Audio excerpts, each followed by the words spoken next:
papa moi esia papa oh jolly papa moi esia ahe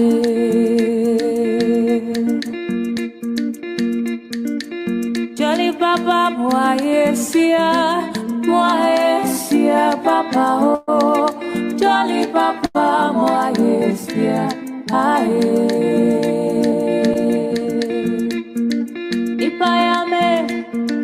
Ipayame mara medawasi ewada wachirami Ipayame mara medawasi midopa Tamuno ten tamuno bo Obasi zizio Demeho meka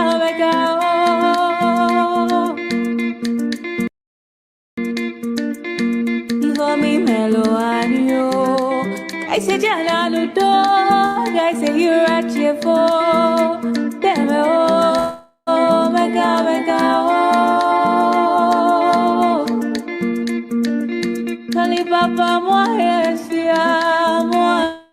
esia papa oh Jolly papa moi esia ahe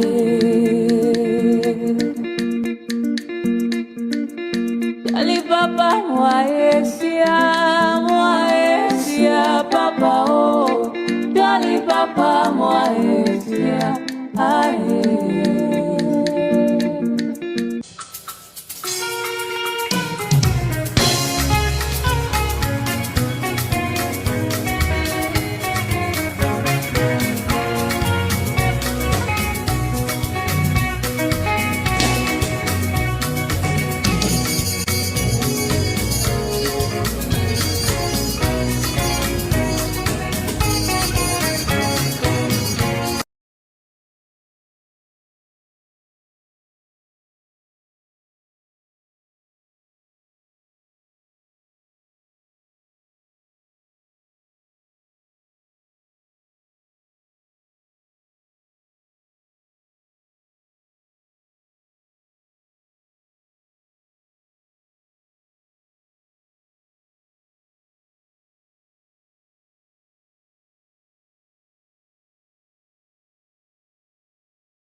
Jolly papa moi esia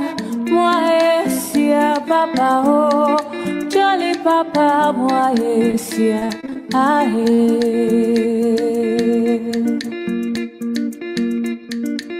Jolly papa moi esia papa oh Jolly papa moi esia ahe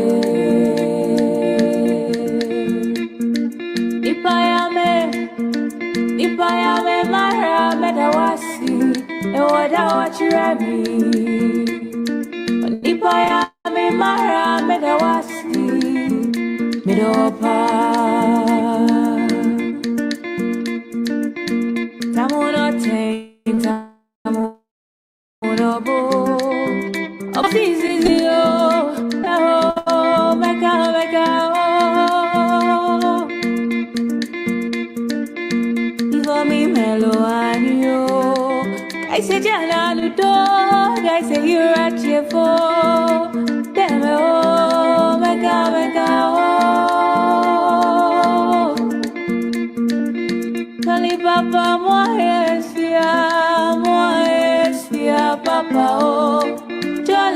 papa moi yesia ahe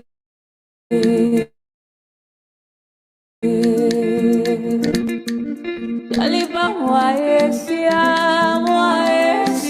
papa oh Jolly papa moi yesia ahe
Let the universe bear witness to the sacred code. The ground beneath us does not yield to seasonal guests. The tenant cannot sack the landlord.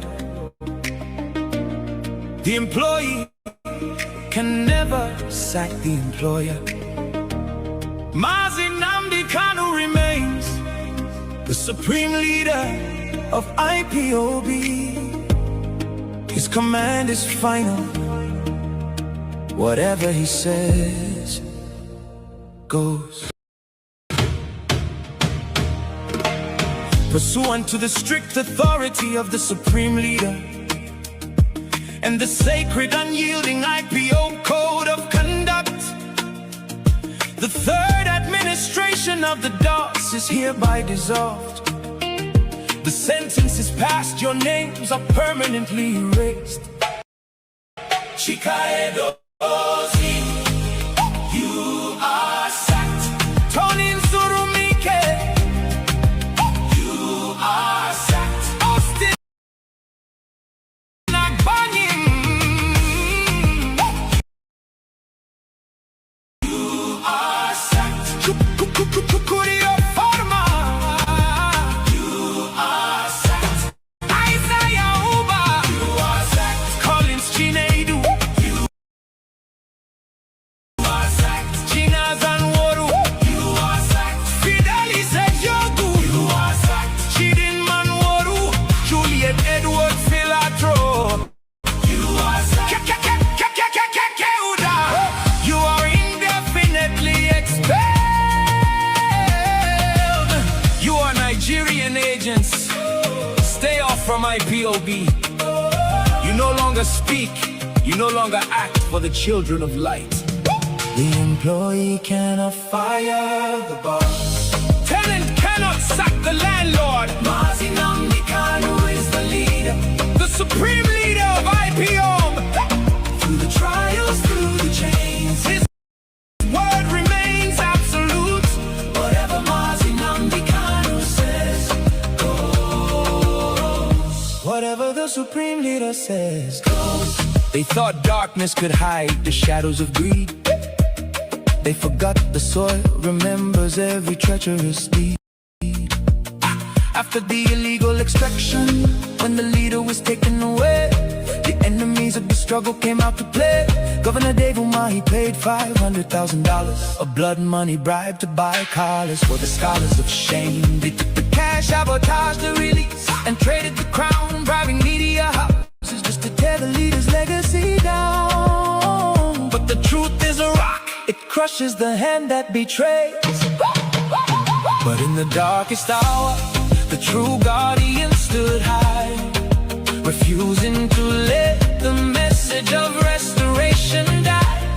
We lift our voices to honor the ones who defended the light, the shield of the truth in the dead of the night. Thank you, Biafra Vanguard Media, for standing so bold, for ensuring the unfiltered truth was always told. Salute to the dedicated souls of Abbott, standing the test. Salute to the rising sun, unyielding and blessed, and the ambassador for self-determination marching ahead, keeping the fire burning for the living and the dead. You defended the leader, you shielded the name from the stain.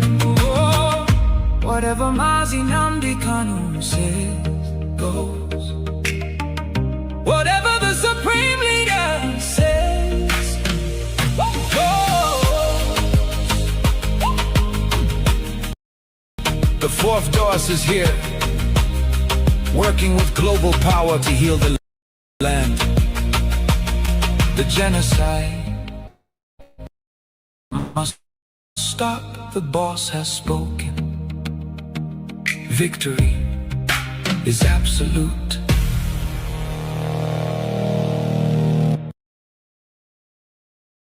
Of David from the book of Psalm chapter 7, and I will pray in English because a lot of people are listening all over the world. I mean, a lot, millions are listening all over the world, and I want them to follow our proceedings this very evening. Very, very critical, very, very important that we do so.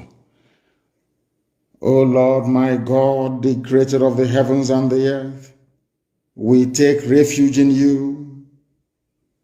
Save and deliver us from all that pursue us. Because if you look away from us, they will tear us apart like a lion and rip us to pieces with no one to rescue us. Because the world is against Biafra for no reason. We are hated, we are despised for no discernible reason. Only thee, O Lord God Almighty in heaven, is our Savior, not man. You must come to our rescue, because you are our Lord and you are our God.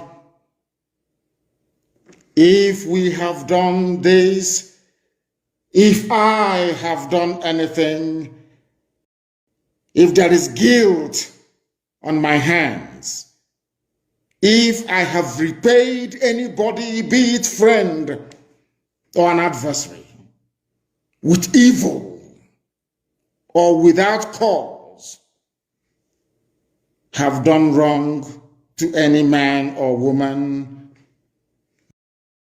then let the Fulani Janjaweed pursue and overtake me. Let them trample down my life to the ground and make me sleep in the dust. Arise, O Elohim, Adonai El Shaddai, in your anger, rise up against the rage of the Fulani Janjaweed Caliphate and the Zoological Republic. You will rise and you will fight for your children. You will awake, O Heavenly Father, Lord God Almighty, the creator of the heavens and the earth, the owner of the universe, for you must decree justice. Let your children and all men and of goodwill gather around you while you sit on top of your throne in the highest of the heavens, the habitation that only thee can ever occupy. Only you, O Heavenly Father, will judge the people. You will vindicate me. O Lord, you will vindicate IPOB. You will vindicate your children of Biafra according to our righteousness, according to our integrity. O Most High, bring an end to the violence of the wicked. Bring an end to Fulani Janjaweed violence in our land. Bring an end to their abductions. Bring an end to their kidnappings. Bring an end to their extrajudicial slaughter of the innocent. Bring an end to their forced conversion of Christians into Islam. Bring to an end their mediocrity. Bring to an end their senseless feudal rule. Bring to an end their evil and their deception.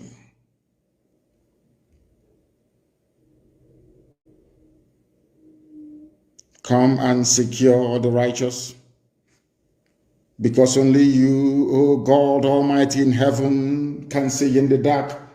Only you know the hearts of men.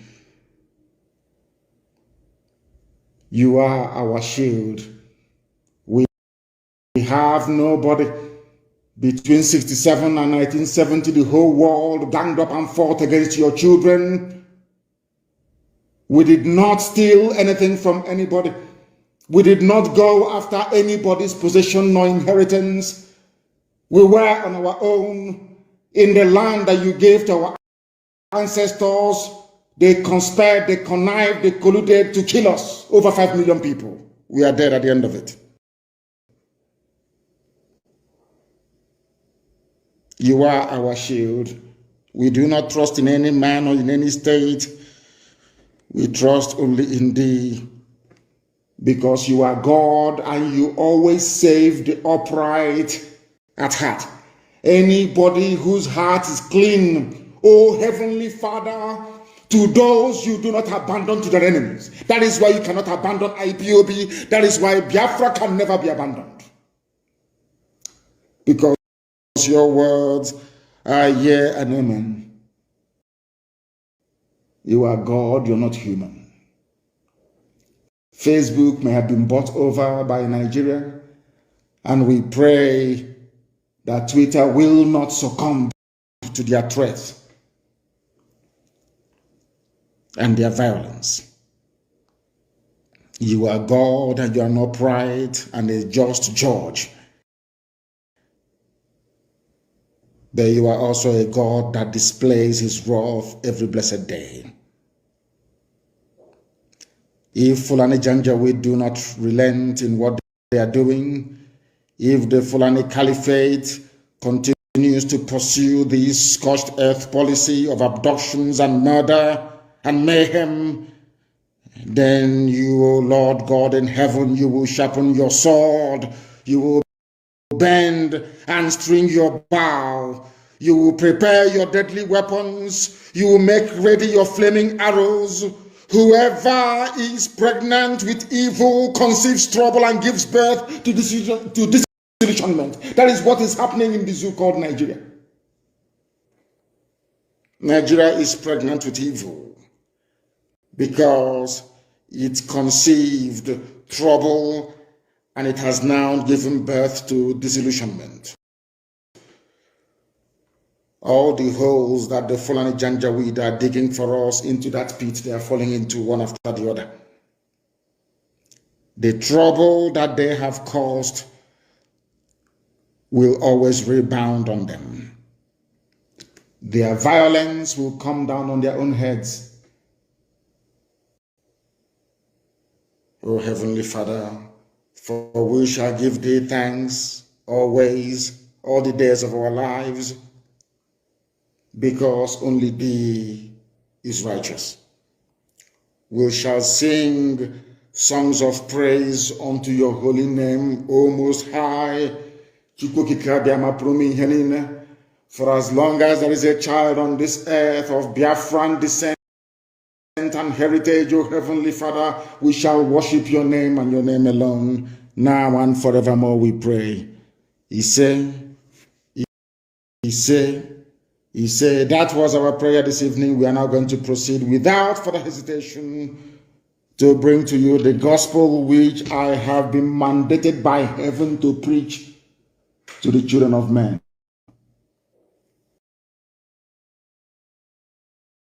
We came to eradicate every form of criminality. It doesn't matter who the perpetrators are. There could be full and there could be some of you idiots that claim you're in cult. From tomorrow, let's find you in a cult. Useless fools everywhere. Anywhere that businesses are being attacked, you will report it. Anywhere you see anybody doing cult, report that very individual, please. So you want us to come and face you so that Fulani can take over our land? Is that what you want? When Biafra is almost at hand? A land where you can be free, meaningfully engaged in some form of useful employment or the other. You want to go about causing nuisance. Then we'll teach you how we deal with those who are so idiotic enough to want to join politicians to ruin what we are doing. You criminals today trying to tarnish the image of IPOB and ESN, you will not go free. All politicians are hereby placed on notice that anywhere we discover any cult group in Biafra land, it will be forcibly dismantled. Or should I say, forcefully dismantled.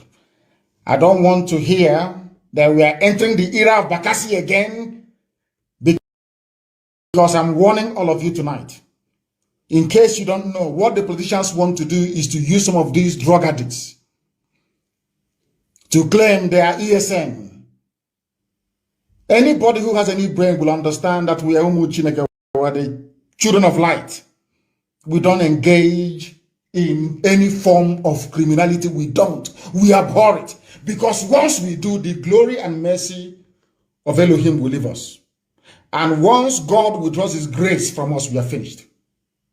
It took us nearly 15 years to bring the grace of God back upon the lives of our people. People are praying morning, noon, and night. We can't allow some idiots to ruin it. It can never, ever happen.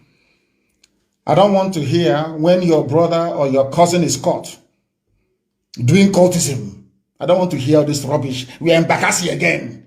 Because the Janjaweed papers and some of them will write glowingly your account of what happened.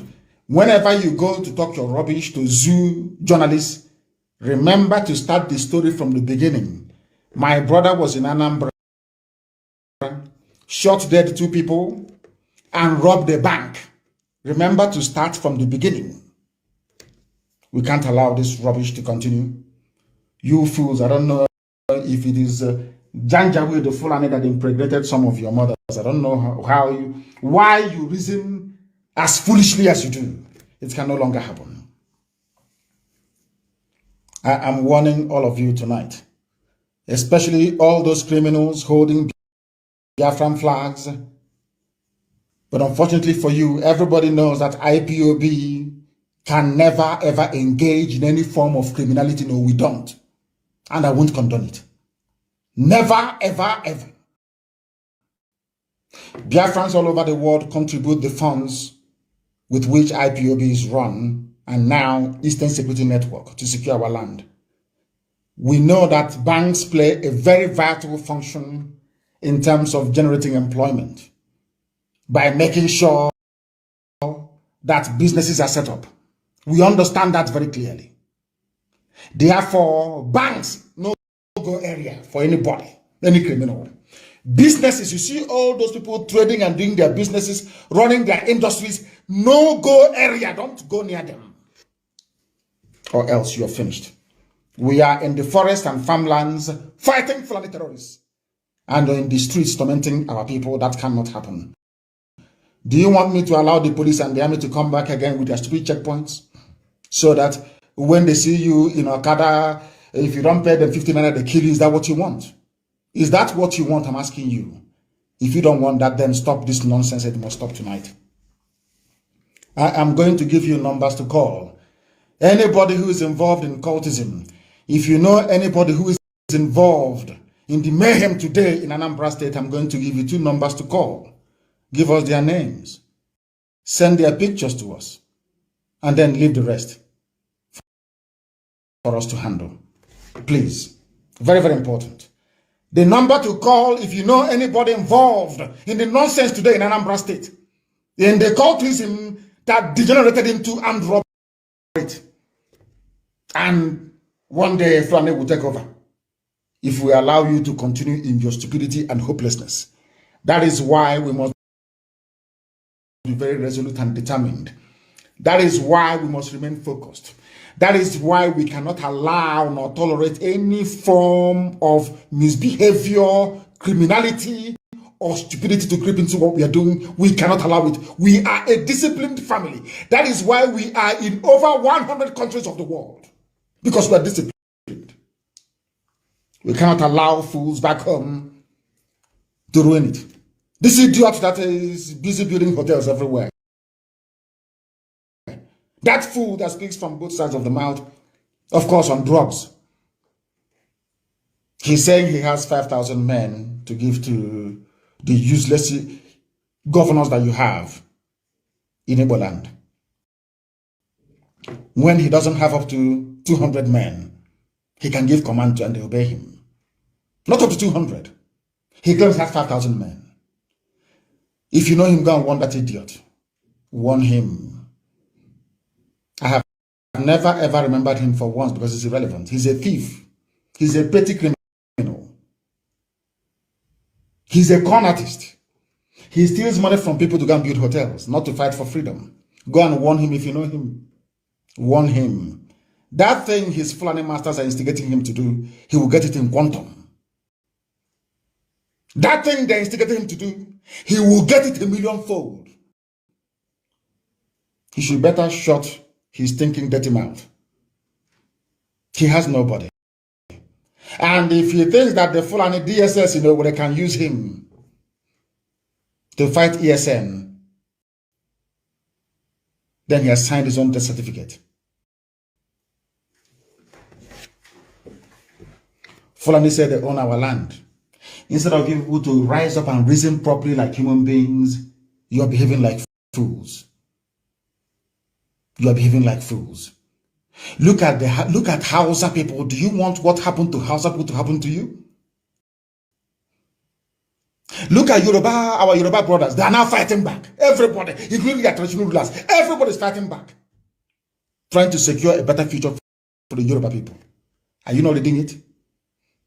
So you don't know that only of Ife are on attack for of Yoruba land. You don't know that they are now in favor of dividing Nigeria. You don't know that? You can see how the Yoruba youths are fighting for something that they believe in. We have been fighting and dying for you. That is why the Fulanis do not have any foothold in our forests, even as they do in Yoruba land. Yet, instead of you to appreciate it and say that what is happening is to be carrying Biafran flag all over the place and looking for a bank to rob. You're doing hard man. But when the Fulanis came, nobody found you. You did nothing. Such rubbish and idiocy we cannot allow to continue. Northerners remain Nigeria's owners. Igbos and Yoruba should respect this, according to the governor of Kano State. These are the people that you want to be in one Nigeria with. This is what we are trying to save you from.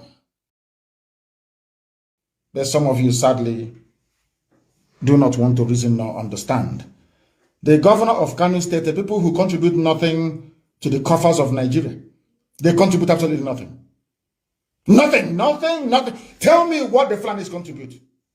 Only if you call moving cattle from place to place and taking over people's land is a viable economic undertaking.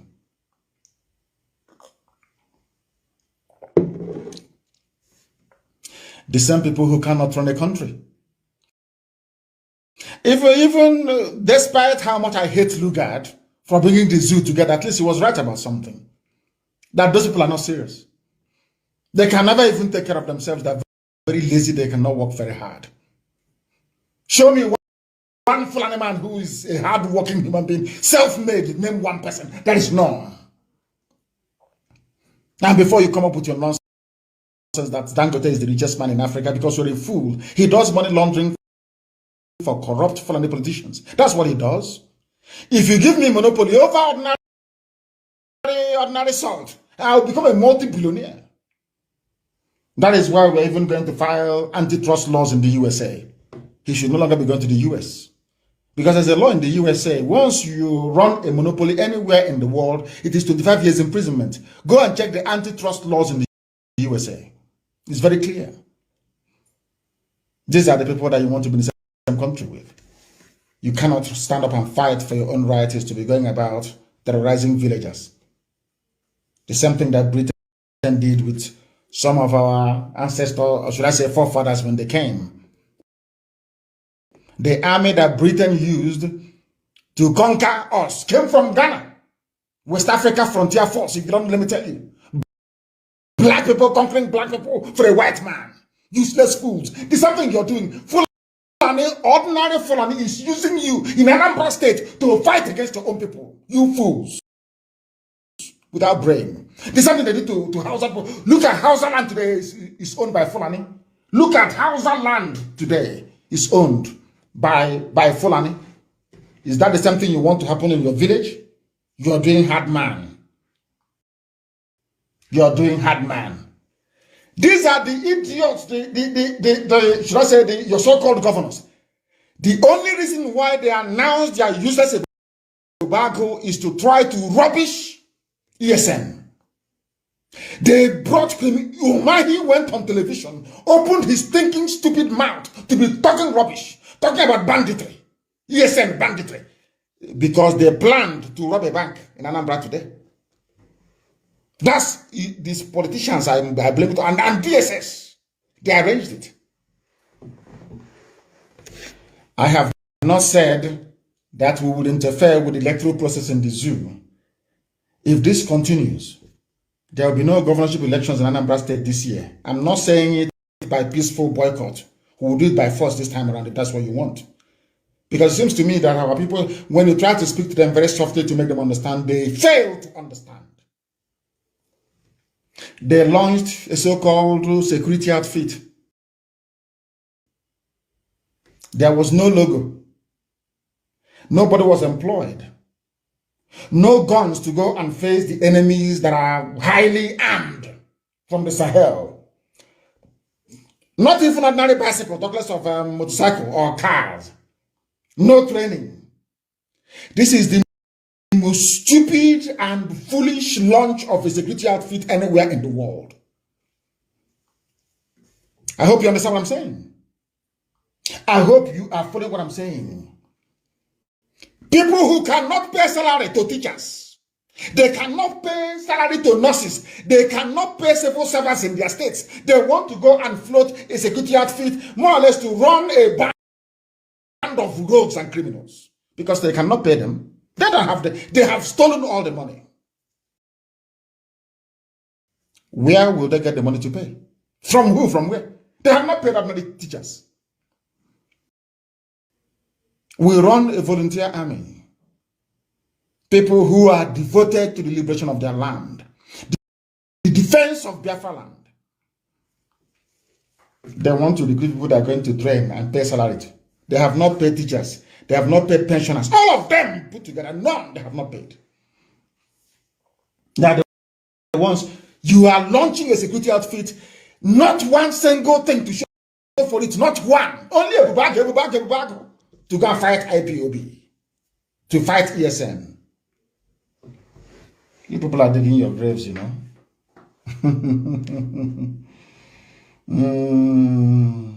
Oh my goodness me. My goodness me. These people are very, very foolish. Let me tell you one thing you don't understand. You see your governors, they are working for Fulani to take us over.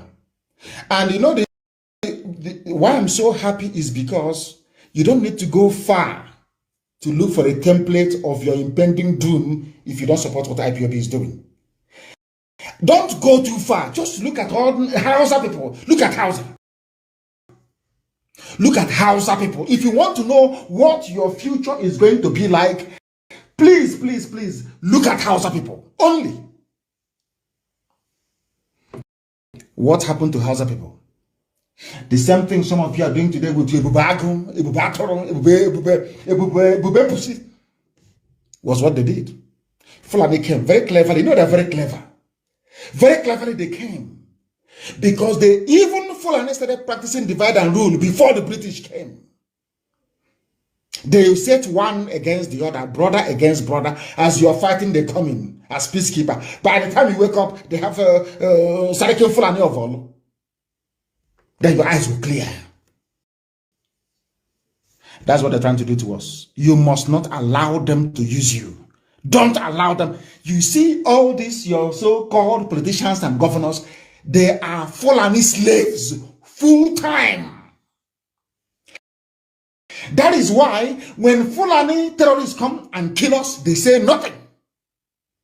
Nothing. But if it's IPOB, you see them shouting on channels. Have any of them been on channels TV before to condemn the killing going on right now in Eboyi? Do you know how many men we have lost since last week? Because we are fighting Nigerian army. Not for regular Fulani terrorists, not Mietiala terrorists. We are fighting the real army of Nigeria inside Eboyi. Are you aware of that? Do you know what we are doing? This idiots I know doing jamboree, doing fake lunch. That idiot that specializes in using our money to build hotels opened his stupid mouth to say, oh, they are online, they're on the internet. Whoever did this thing to you people, it will never be well with that entity. You despise yourself so much that when Fulani come and kill you, you say nothing. But any day we'll rise up to go and confront those killing us. You call our actions criminality. You call it criminality. But when Fulanis kill us in our villages, rape our sister and cut her body into pieces, it is nothing. It's not criminality. It's a farmer-header clash. And you think that Elohim will forgive any of you. We are the last line of defense. Without IPOB, I'm telling you, in the name of Almighty in heaven, all of you would have been Fulanized by now. Everybody, including my Yoruba brothers, all of you would have been gone. Ask yourself, why is it that Yoruba people are in exile in Benin Republic? How come Fulani people drove Yoruba people away from their land? They are refugees in Benin Republic. How come 2/3 of Yoruba forests are being occupied by Fulani? Why is that not happening in our land? Ask yourself that question. Why is the East as secure as it is? It's because of IPOB and ESN. Nobody else. Of course, I do apologize to heaven. Of course, the grace of God Almighty in heaven. Not man. And some of you are busy talking rubbish. I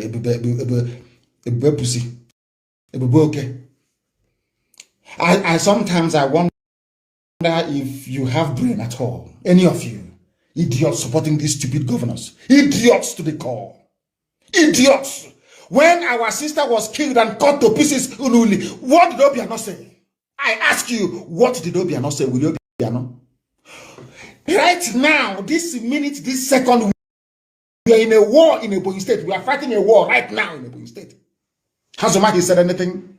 Is the security summit? Have they said anything? because they are working for the Fulani, but some of you are too blind to see it. You are too foolish to understand what is happening around you. But thank heavens that we are smarter than them. That is why when Ganduje is saying that Nigeria belongs to them, when he hears about when his conscience tells him about IPOB, he will somehow swallow some of his words. You know we're not going to allow them to succeed. You know that very well, don't you? We can't allow them to succeed. Not now, not tomorrow, not ever. Nigeria is their own. No, DSS won't invite him. Nobody. They are busy doing their bidding, using you to fight their wars for them. Before it was Yoruba against Igbo, Igbo against Yoruba, until we discovered that that was a Fulani plan. And we said, no, that the East and the West must be together. Now that plan failed. Now our Yoruba brethren, our brothers and sisters from Yoruba, now they realize that that thing we have been saying all along is the right way to go. Today, even the Oni of Ife of all people. Can the Obi of Onitsha say such a thing? Of course, he did well a few weeks ago.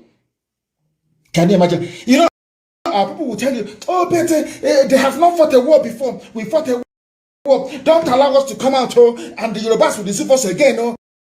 That's what some of the idiots will say.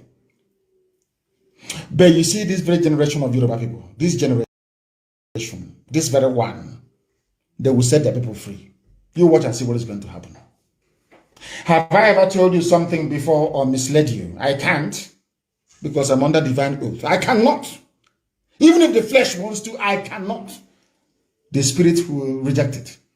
You see this present generation of Yoruba, not the Kwara State one, not the fake Janjaweed, the real Yoruba people, they will set their people free. You watch and see what's going to happen. Did you see their women from the diaspora at Oba's palace? Do you know it's becoming very, very clear now for everybody? It is becoming apparent to even the British that control the zoo that the Fulani rule of Nigeria is a complete and shambolic failure. Are you aware of that? Let me tell you what they have done to all of you that you do not understand.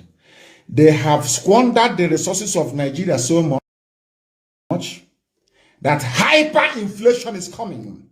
You think that $1 to 500 naira is bad? No, it's going to hit up to 2,000 very soon. As I'm speaking, write it down. Do you know why? Because some of you are very poor students of economics. They have printed money. Fulani have rendered the treasury useless. They are now printing money. Ask them, where is the money of every budget that they have ever made since 2015? Where is the money? Only railway being built by Amage with loans from China. So that means that even the proceeds from oil cannot even pay salaries. That is why they went and they minted. They went to the people printing money at a CBN. That is how foolish Fulani is. That's Fulani economics. To print 60 billion naira as alleged or as stipulated or stated by Obaseki, Governor Obaseki of Edo State. They are minting money. Do you know what that means in real terms? Life is going to become more difficult.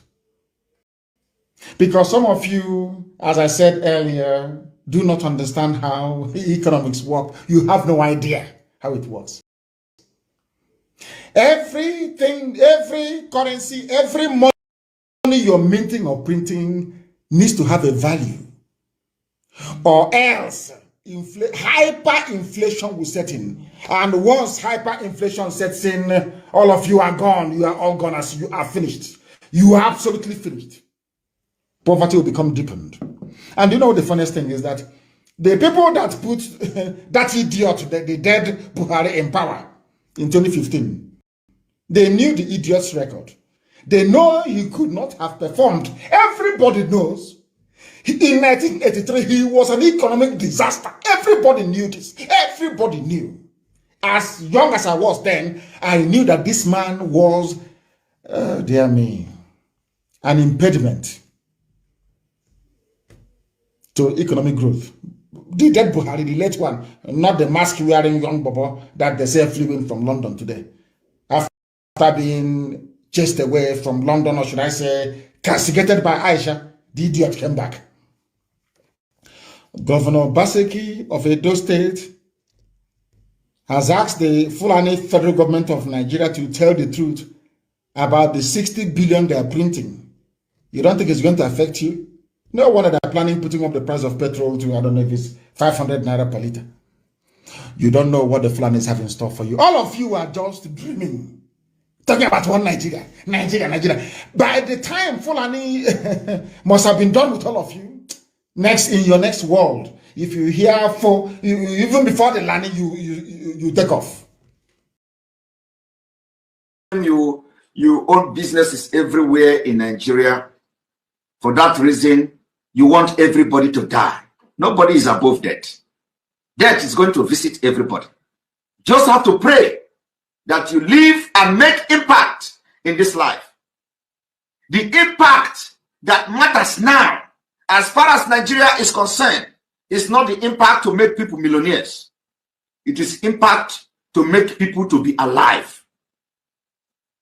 It is impact to make people to feel secure. It is impact to make people feel they are free. That is the biggest impact you can make.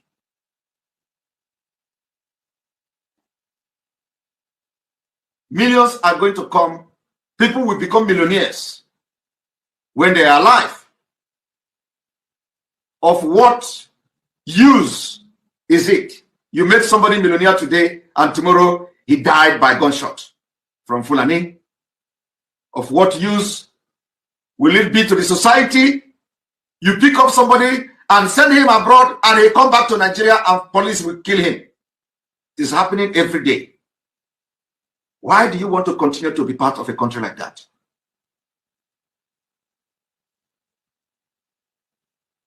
Why?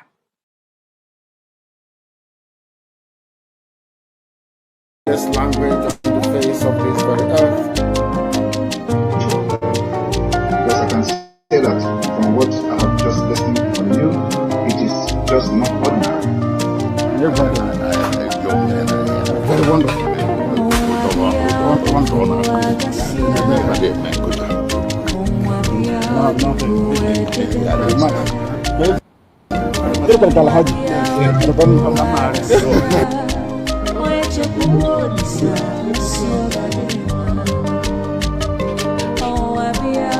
When my lawyers came to see me, I had a discussion with them about how I'm going to defend myself.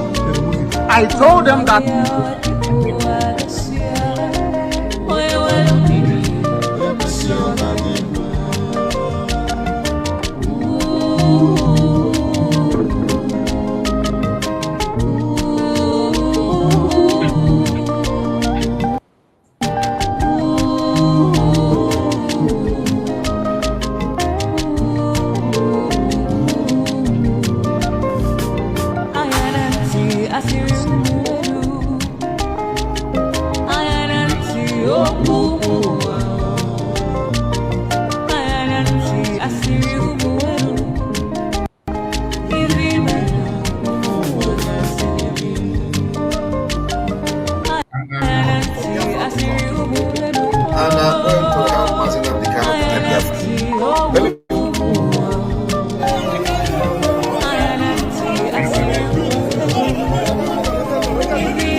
Welcome, welcome, welcome, welcome. Thank you for joining us on today's program, wherever you are joining from. I welcome every one of you that has connected to this morning program, wherever you are connected from. If you're joining us from Biafra land, you're joining from Nigeria, joining from Asia, from Europe, from America, from Australia, from Canada, from New Zealand. You're joining us from Russia, you're joining us from Ukraine, you're joining us from Iran. Wherever you are connecting to us from, if you're joining us from Israel, I welcome you. And thank you for being part of this program. As you join us in this platform, please kindly like and share the program. Like and share to family and friends, to your neighbors. Share to those argumentators, those who have questions. Share to those who want to hear us, who want to learn.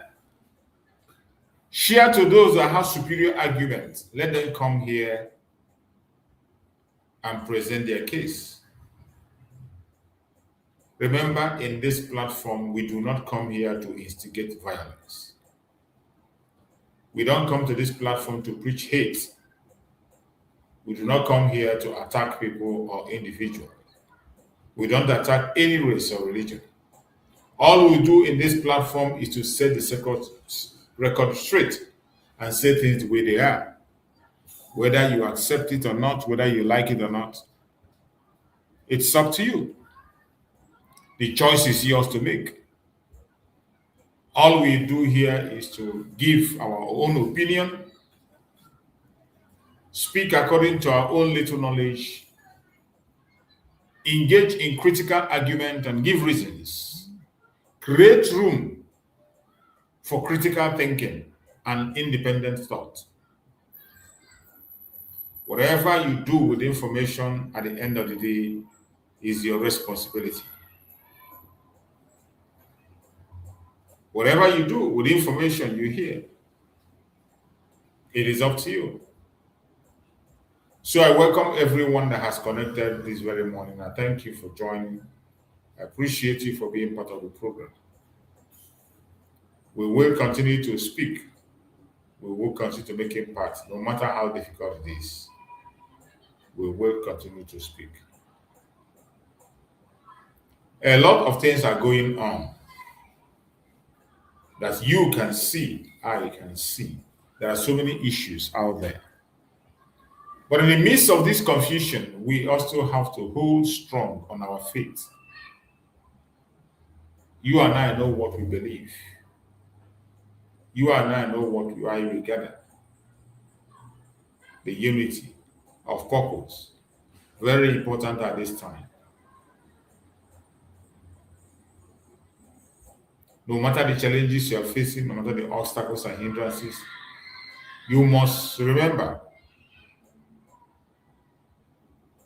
that Chukwu Okike Abiyama alone has the power to make a life. He has the power to take the life.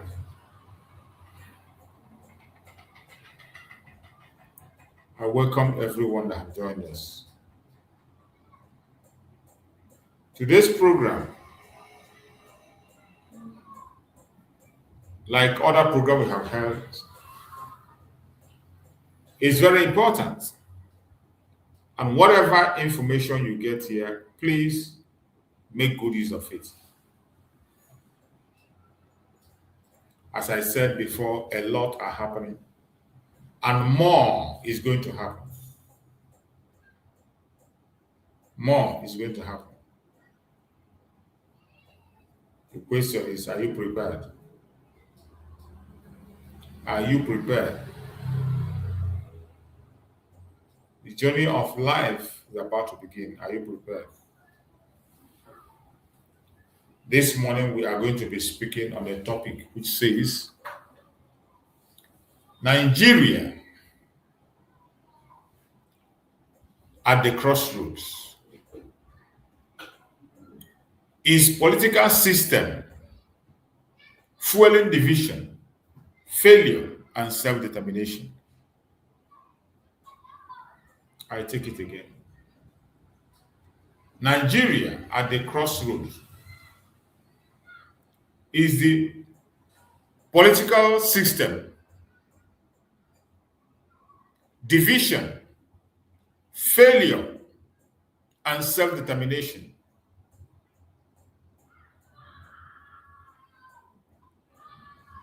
being fueled by Nigerian political system. It is a question that deserves an answer. And I expect every one of us to have an answer to this question. A question that may be bothering us in one way or the other. Nigeria at the crossroads is the political system fueling division, failure, and self-determination pursuit in Nigeria. You know the answer. I know the answer. But whatever your answer is, you must be sincere about it. Thank you so much, my beloved brother Chris, for that super chat. I appreciate you, my brother Chris. May Chukwu Okukabiyama bless you more and more for that support.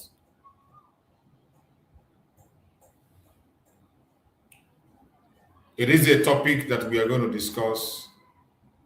It will lead us to so many directions and so many angles, and we will try as much as possible to deal with it the best way we can. With everything that is happening around us today, we, the Biafran people, in our agitation, and in Nigeria as a whole, just like I always said, you cannot overlook what is happening in the Zoological Republic. You still have to look into it. You still have to pay attention to it. Because we are still in Nigeria. Our nation is still under occupation. Biafra land is still under occupation. Nigeria is still controlling our territory. So it is important we pay attention to what is happening there, because it affects us in one way or the other. It will equally help us to know how to tackle issues in our pursuit for self-determination. So today we are talking about understanding state fragility, governance, and national cohesion in Nigeria. A balanced discussion. Remember, I have said it, that even if you're one Nigerian and you have a superior argument, feel free to engage us. Send in your request. I will bring you in, and then you can make your case.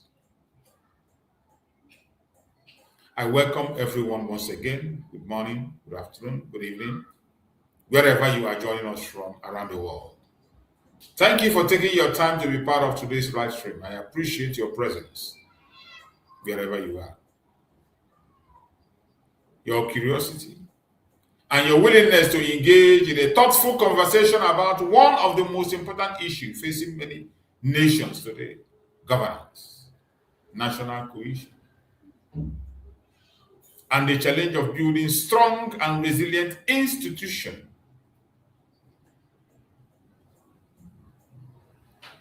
We will continue to discuss these issues.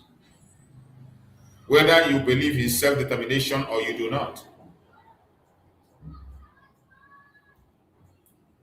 we will be engaging in broader argument to allow people to express their opinion and also find an answer to questions that have been asked.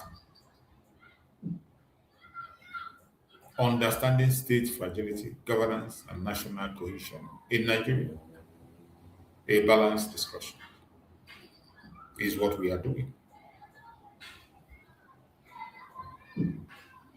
The purpose of today's presentation is not to encourage hostility towards any individual, institution, community, or political movement. Neither. It is intended to tell you what you should believe.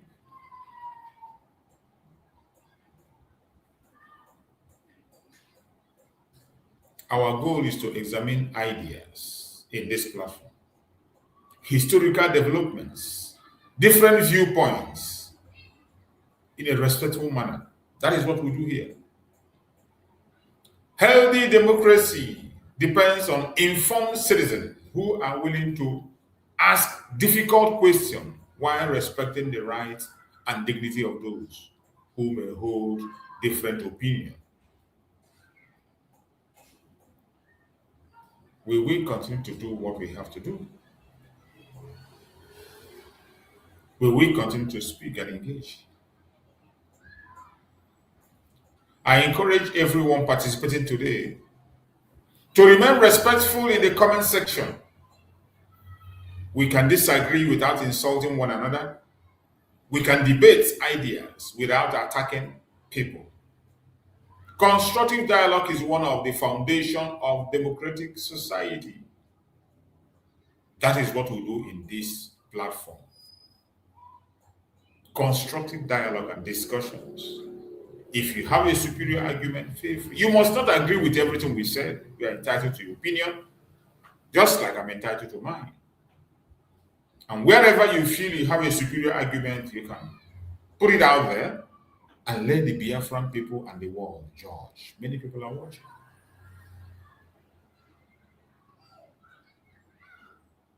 Let us begin by asking important questions.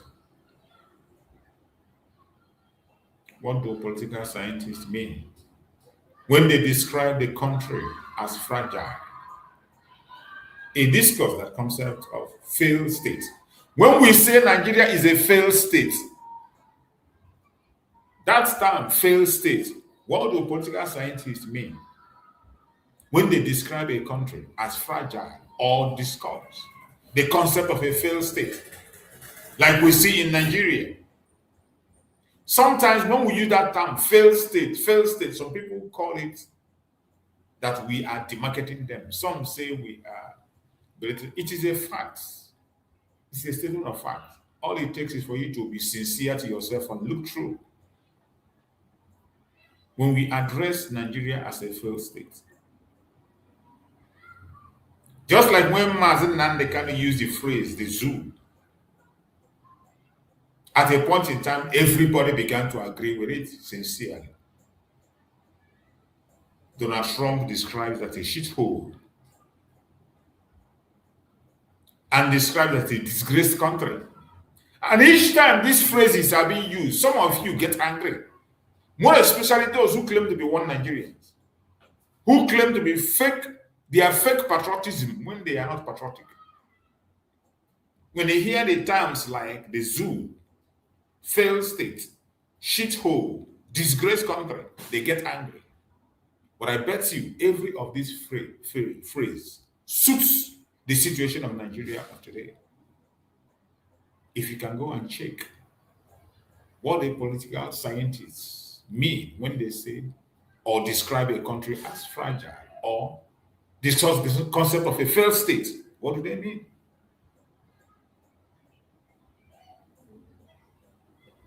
These terms are often used in news reports, academic studies, and political debates. However,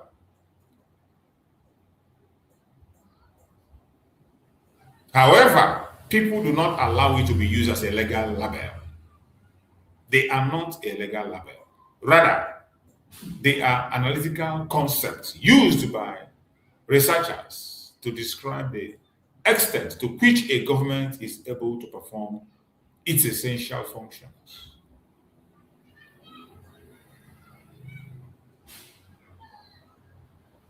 So when we say Nigeria is a failed state, it might not be a legal term to use, but it is a reality.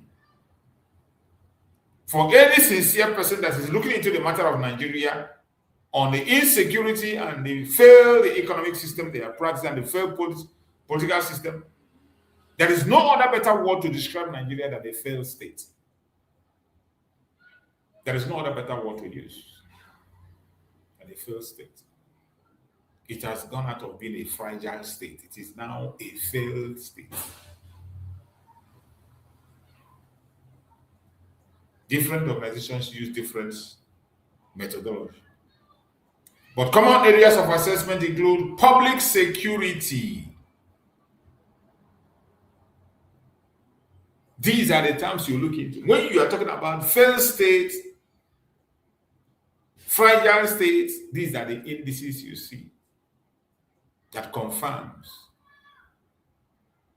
that a country is a failed state. Public security. Is the country Nigeria secured? The answer is no. Just as of recent, they are now kidnapping soldiers. You can imagine in a country where soldiers that are supposed to protect you are kidnapped. Soldiers are being kidnapped in Nigeria today. Not just that they are kidnapped, they kidnap and the kidnappers demand for ransom. Soldiers are kidnapped. The kidnappers make a video and demand for ransom from the government. How do you address such a country? A country where the rule of law is not respected. The effectiveness of public institution is zero. Economic performance is zero in Nigeria. Political stability, zero. Protection of human rights is nothing to write home about in the contraption called Nigeria. The ability of governments to deliver essential public services is zero. These are the indices that makes up a failed state, not a fragile state, a failed state. So when we begin to describe Nigeria with many of the terms that we use, call it a zoo, call it disgraced country, call it a shithole, it is not a hate speech. Neither it is a made-up word. It is based on facts on the ground. A country that don't have security, no rule of law, the public institutions are not effective, the performance of economy is zero, political stability is zero, protection of human rights is zero. How then, what else? A country.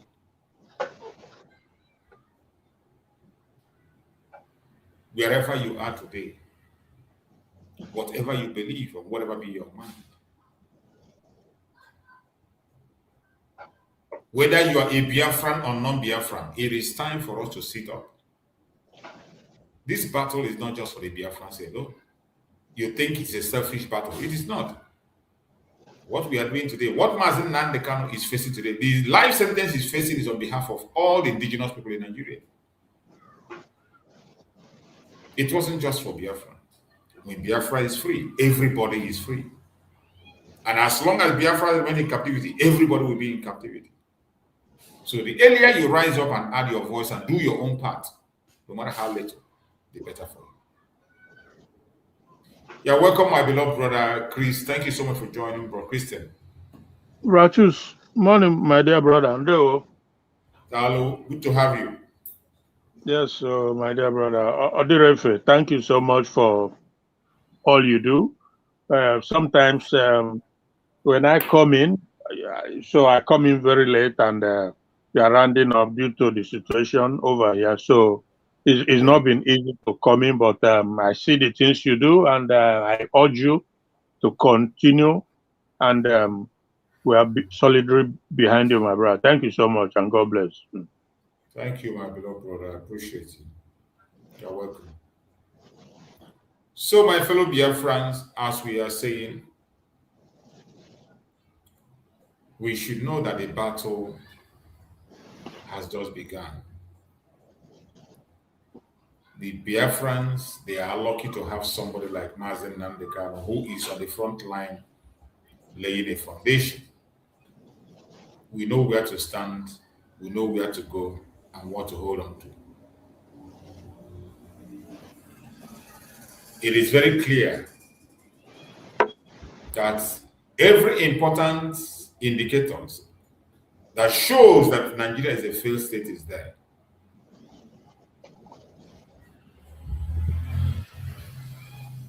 A country may experience significant governance challenges without fitting every definition of state failure. But in the case of Nigeria, it is very clear. Nigeria is a failed state. It's incredible, my dear brother. Nigeria is a failed state.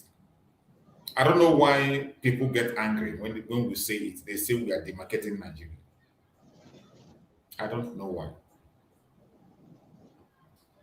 If you go to their media today, you see the most painful one is that those of them who claim to be educated, they come to media, they complain and they will say the same thing we are saying, but at the end of the day, yeah, they will stick to their one Nigeria. I saw a video where Chidi Odinkalo was crying and crying. I played a video where he was crying and crying. Judicial system, failure of judiciary and all that. I saw it too. I think I saw it. Various complaints he was making where Shegun was interviewing him. I was just looking at him and laughing. The same thing he was doing during the time of Buhari. The same complaint has been laid every minute of the day. And I asked myself, why is it that these people are not thinking towards solution? And when you talk about solution, they will be the ones that will be in the front line to demonize you. Go ahead, my brother. Yeah, you know that Odinkalo or something, whatever. You know, it's we have a long history with him, and I saw the video. I saw that video where he was lamenting about the situation in Nigeria, and he also, not just that he predicted, he bet his life on it. I watched that interview. I think that was on one new channel. I don't know, it's a new channel, but it's becoming a famous channel now, where he bet everything on the fact that Tinubu will have a third term, that Tinubu will have a third term. That he said, according to him, he's betting everything that all the indices, all the indications, undoubtedly that is going to. So, but then, meaning that in 2031, he will continue because we're in 2020. Definitely he will. Even though many of them are pretending not to know that he will continue.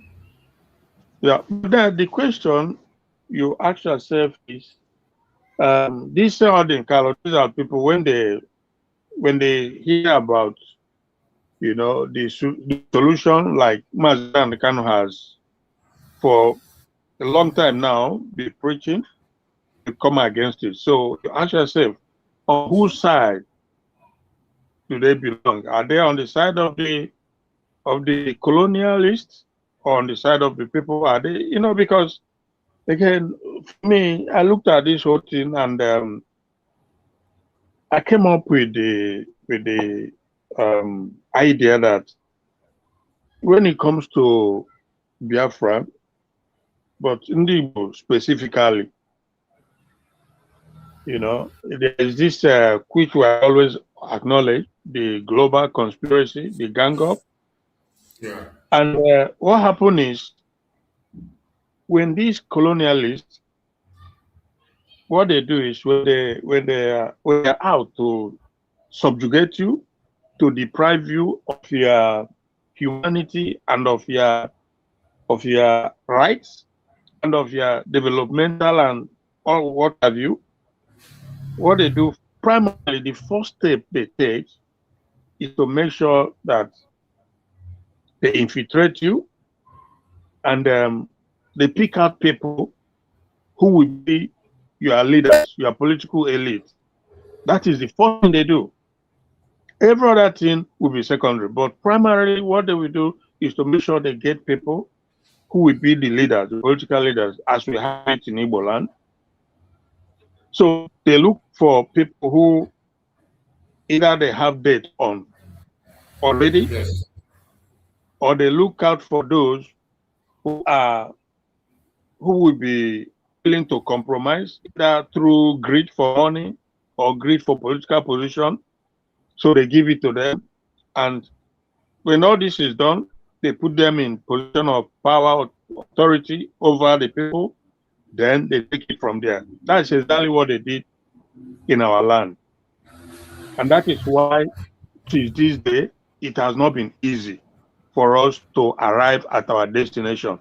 That is not to say that we will not arrive at our destination. We surely will, because it's in accordance with the will of God Almighty.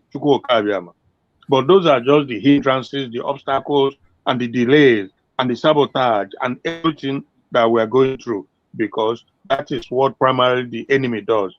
And is the and when I say colonial master, we know who we are referring to, using the caliphate to actualize that. If you take a look at somebody like Hope Uzodinma, for example, whom they took from obscurity, from absolutely nothing. We know how he started in Lagos. And from there, they brought him into politics, and eventually they made him a governor. And so many others, including the ones who are educated, whom naturally you would think that they will be enlightened, they will be well versed, they will be patriotic enough to know that the likes of the former Ebonyi governor, who is an engineer, the likes of the Soludos, and so many others, you know. So, like I always said, I wouldn't say it's 100%, but it's close to that. Because we have someone like Agwacha, you know, who is exceptionally different, even though he may just be like a lone ranger. But so that's why I don't use the word 100%, but it's close to 100%. The compromise leaders we have in Ali Igbo. Biafra generally, but Ali Igbo is the centerpiece, because they know that that is where the, you know, that is the focus, the center focus. So this is what they do, and but I know that eventually, you know, we will make it. We find our voice. We find our way. It's coming. It's coming. It's slow, but surely it will come. Because every day the zoo continues to implode on its own. Every day, yes. The activities, what happens, what goes on in the zoo, continue to show in very clear terms that it's an evil entity, that ought not to have existed in the first place. It's incredible. It's incredible. As we speak now, this fake agency that the government, that's Tinubu government, you know, the guy whom borrowed money, they asked him to bring 600 million for him to be the BG of that ministry. And he went and borrowed 400 million and gave to them.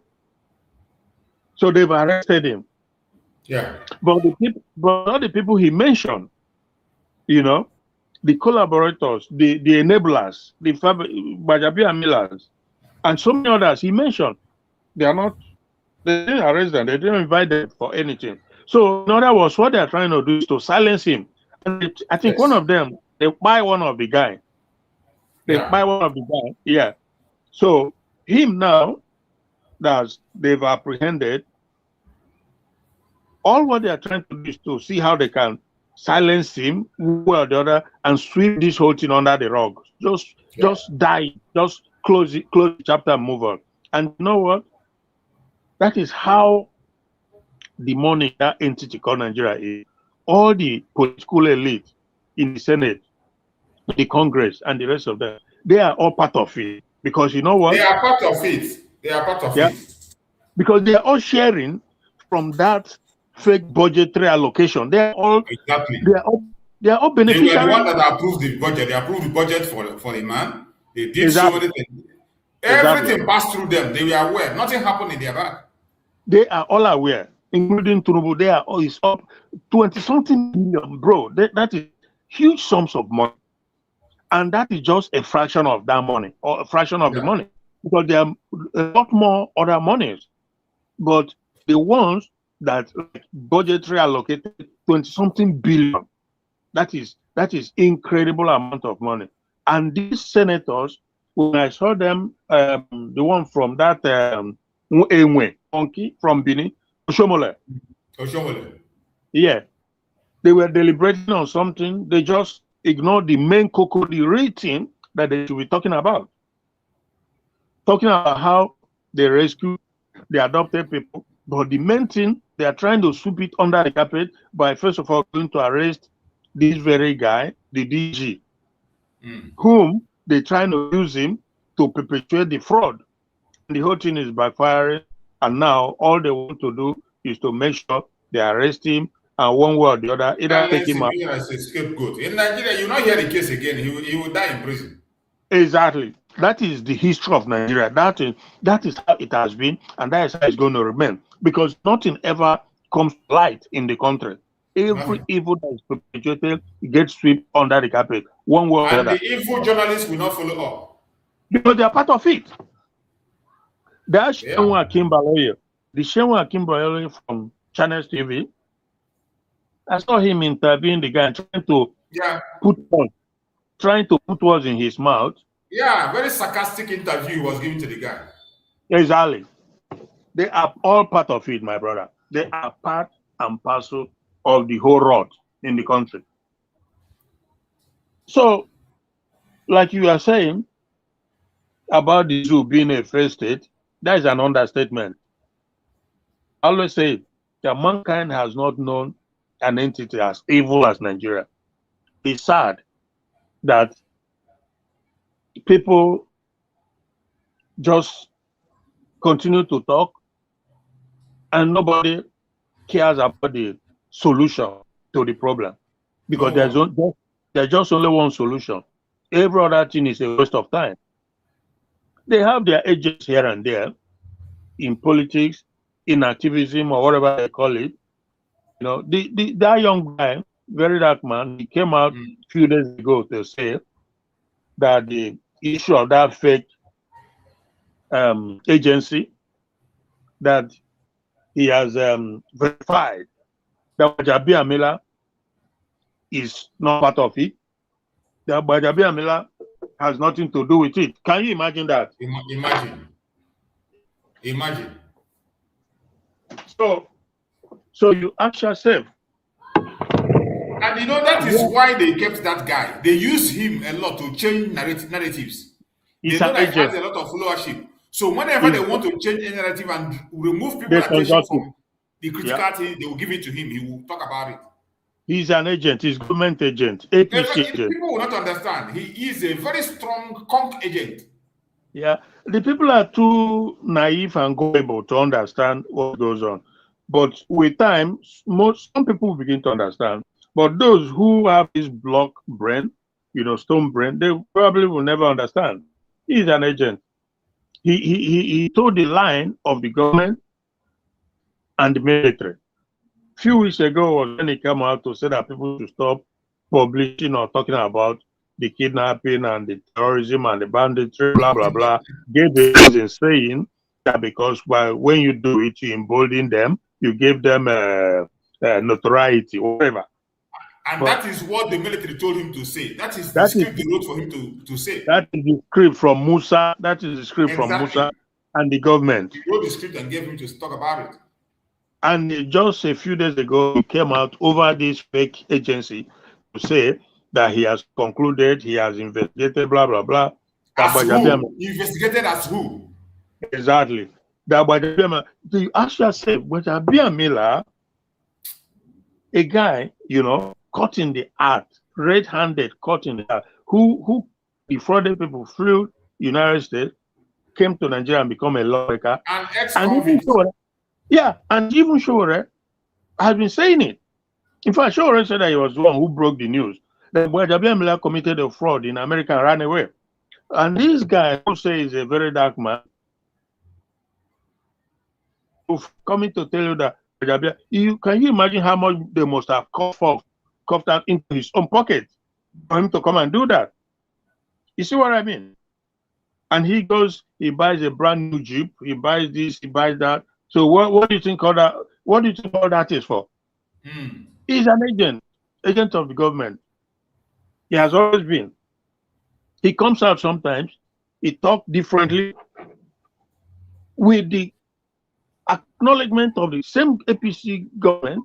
So the gullible ones will say, "Oh, he speaks truth, or his activist does it." It's all lies. It's all lies, from bro. the pit of hell. Lies. He just lies. Yeah, just to deceive people.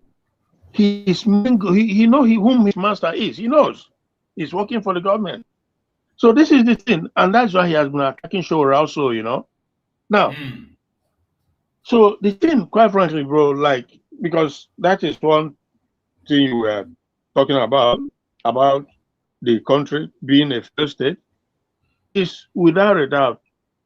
In fact, the word failed is even just putting it mildly, because again, when these things, not that it happens, there are corruptions all over everywhere. There's no country you don't have it, but in all these other countries, there are checks and balances. There are checks and balances, and there are limits to things that can happen. There are limits to things the citizens will tolerate. Exactly. There are rules and regulations. That in Nigeria, you fake agency, federal agency, fake, with an office. Yeah. They have taken a picture. They have gone abroad to represent Nigeria on so many occasions, took pictures. Yeah. And you say you don't know. And they are not alarmed. There is no outrage at the Senate. No outrage. I saw the Senate. No outrage. So that's when you know that the word failed state is just putting it mildly. It's demonic entity that no normal human being with any iota of humanity in them would be encouraging or supporting to continue to exist. But it ought not to have existed even in the first place, because it's unimaginable, absolutely incredible. Nigeria. And they will continue to push to make sure that these things doesn't see the light of day. That is what they are on now as we speak. By arresting this guy. Arresting that man has killed the whole thing. I saw the video of his arrest and where they were interrogating him. If you see the condition of the man, you know that he's gone. He's gone. He's gone. Yeah. It's incredible. The only thing that would have saved if he has escaped out of the country on asylum, it would be better for him. Well, when Very Dark Man interviewed him, he asked me if he was outside the country. The guy said he's not going anywhere. So that is to tell you that this guy is an agent of the government. They use him a lot, and some idiots don't know. Those ones that have problem with the government, you have a problem, you run to him. I don't know why they choose to go to him and discuss. I can't just understand. On what capacity? On what basis? Just because you have gullible, ignorant followers. The guy that brings information about all these bandits. It is only God that saved him when this idiot tried to contact him. And people were shouting at him to stay English Alhaji. English Alhaji. Okay. If English Alhaji had been close to that guy, he would have been gone long ago. He will hand him over to the people. Yeah. Very Dark Man would have finished him. Yeah. So my brother, Odiego, my dear brother. Yeah. But look at the issue of this Oyo's children. They say they release. When you look at their story, lies. You look at what they are saying in their story. Yeah. All lies. Yeah. Yeah. Nothing is adding up. All fake. Lies. Fake. Nothing. Fake. Yeah. They come and tell that they fought, there was a fire, in the crossfire, they killed 3 people, 4 people. There is no image, there's no picture, nothing was shown. Yeah. Yeah. Everything. In such a critical operation, that took them months, they're supposed to have a documentary of every single thing at all, if at all they were engaging these people. Imagine even ordinary terrorists, when they go to kidnap, they have their own record to prove what they've done. They video it, and we see it. We see it all the time. Okay. These were the people that beheaded the teacher, and they showed it. Yeah. They recorded it, every time. They beheaded the teacher live, and they recorded it, they show it. Every time. And all you could come and tell us is that there was a crossfire, 2 died. 3 were arrested, 1 military man. I think English Alhaji has touched that issue slightly, but he said that people were calling him not to expose what happened. But even without him speaking now, we know what transpired. Is there anybody We that's know.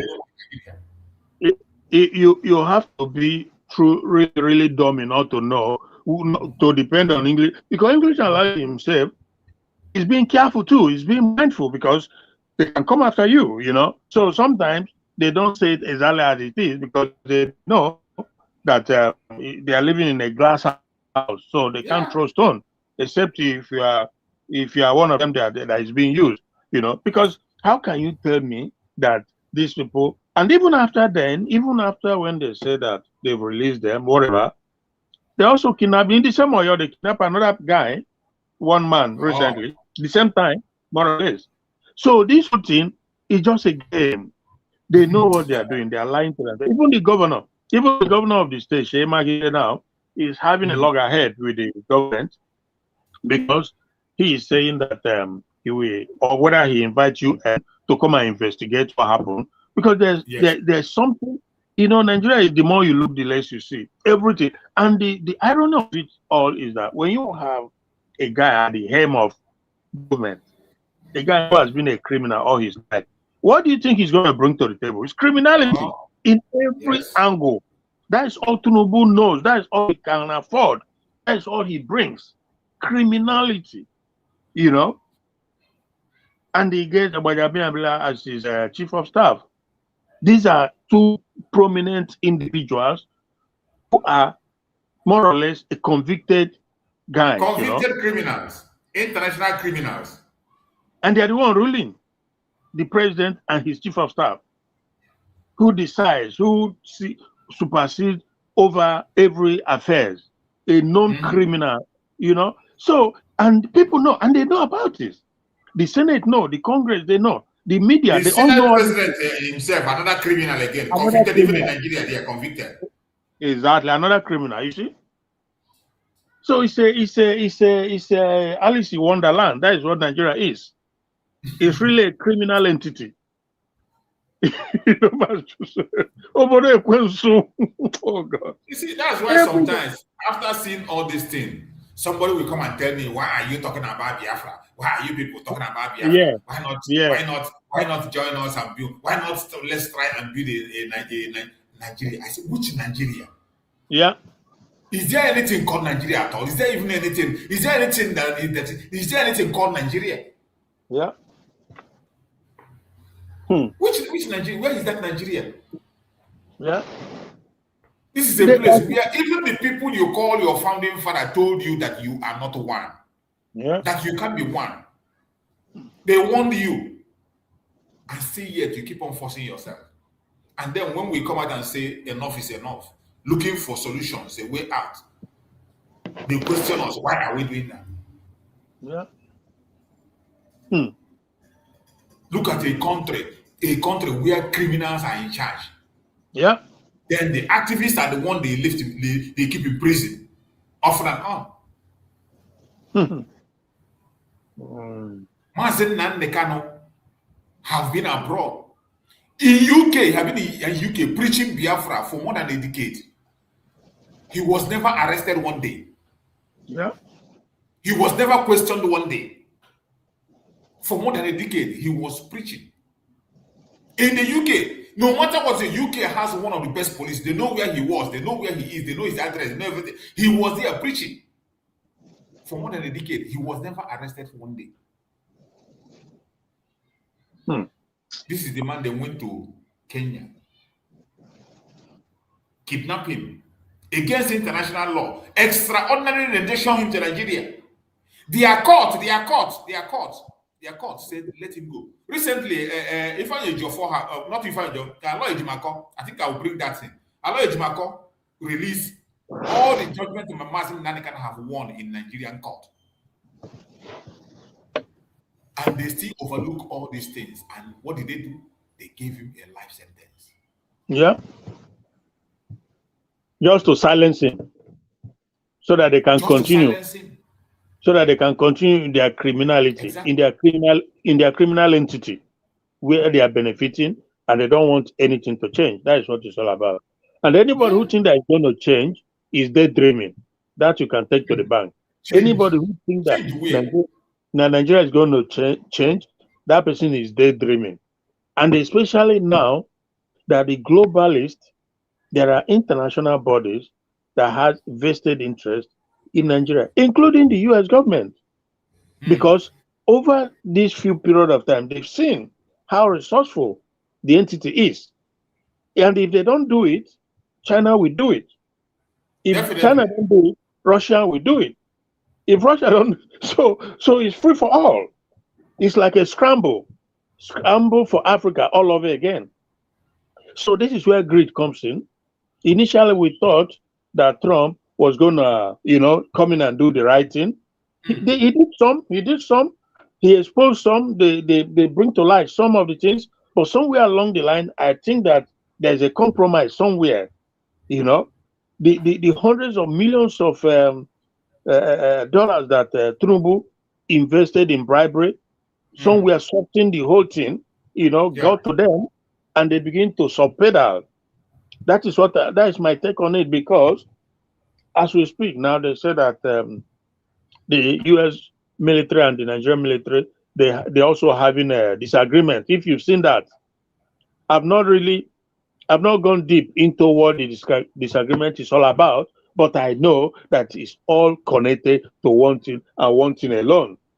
Because even this U.S. government, when they came in, and when the military came in, and they say they were going to cooperate or work with Nigerian military, you ask yourself, how do you go and work with terrorists and you say you are not part of the terrorism? How does that work? We want them.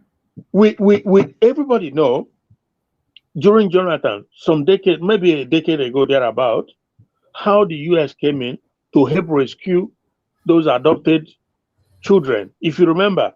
And the government, the U.S. government came in with their military power to help out. And on getting there, they discovered that all the information, the intelligence information passed to Nigerian government has been linked, has been given to the terrorists. So they equipped themselves, waiting for America to come. They're all wearing gas masks. So these things are documented. So how can you now, years down the line, you tell me that you are going to go and work with the same government when you know that it's the same government, it's APC from Buhari down to Tinubu, it's the same thing that the situation is even worse. It's even worse now than when Buhari was there. Jesus Christ, it's worse now. And you are telling me the American government, American military, they are coming to work with them. That doesn't make sense. That is the act of people who are equally, insincere. That's what I look at it. Because you're supposed to come in there and do the right thing. And what is the right thing? You've laid out a point, agenda. You've laid out agenda to the country, to the government. This is what you are supposed to do.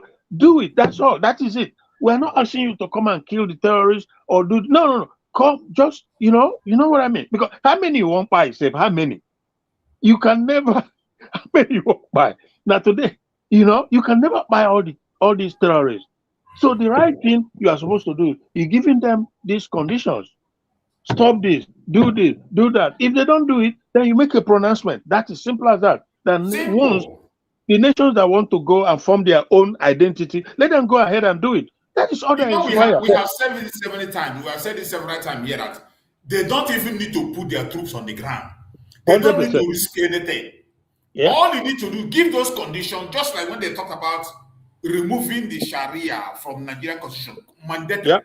No going back, just speak that word. If they said no, okay, to your tent, oh Israel, simple. Let people, since you want your Sharia, have your Sharia in your corners. Yeah. Nobody's going to disturb you. Have your caliphate there. And those who want to have a difference, let them have theirs. Make that pronunciation, make that pronouncement, and let people work for themselves. We don't even need them to come. We don't need them anywhere. Yeah. But what do you see at last? At the end of the day, they go back to interest. Interest, yeah, that is what it's all about. Interest. They see opening. They've seen opening that they want to come in and being driven by their own personal interest. That is what it's all about.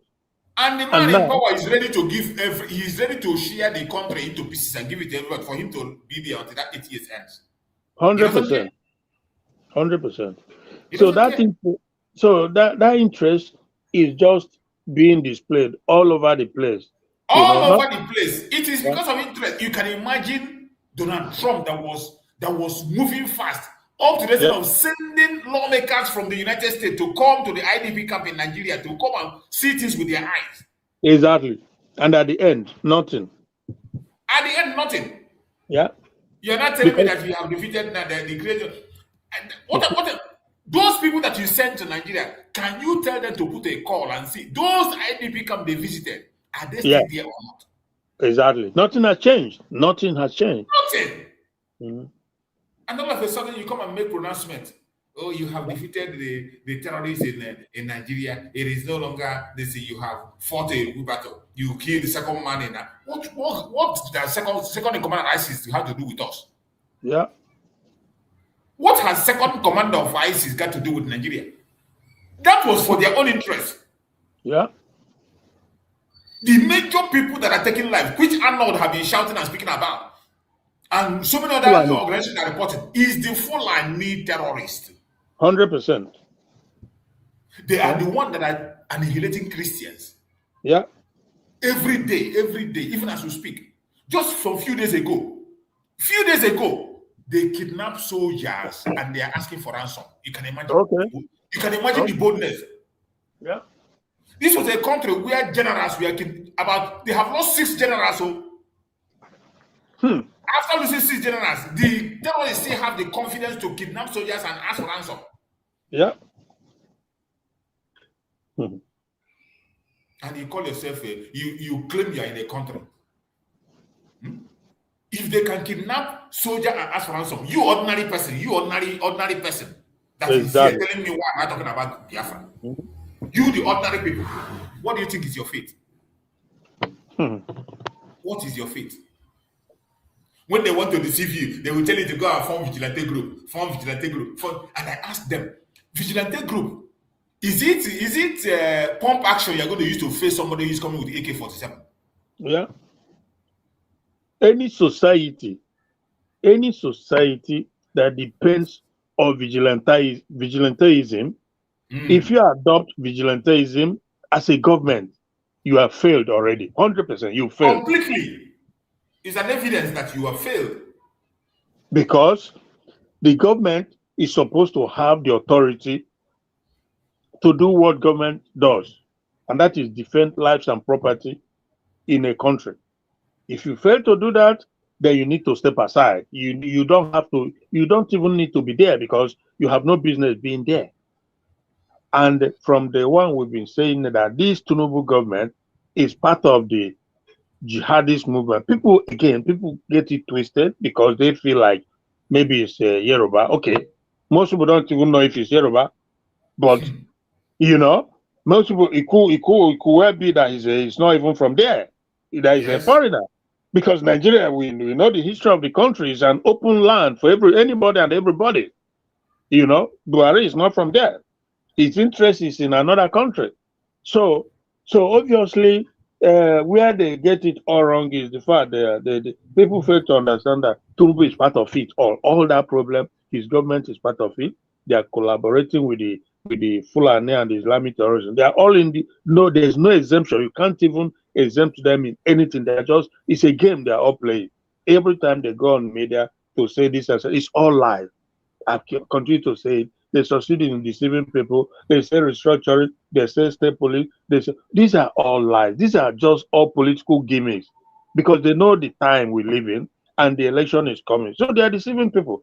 At the end of the day, none of these things is actualizable. Not even state police. It's all lies, bro. Even the state police, the House of Rep have withdrawn they say they withdraw the bill or whatever they are discussing. I saw a news that they were giving that the House of Rep have withdrawn the bill that they are not. Are you kidding me? Yeah. So, okay. And when you look at that state police, you remember that almost all the governors are APC. Okay.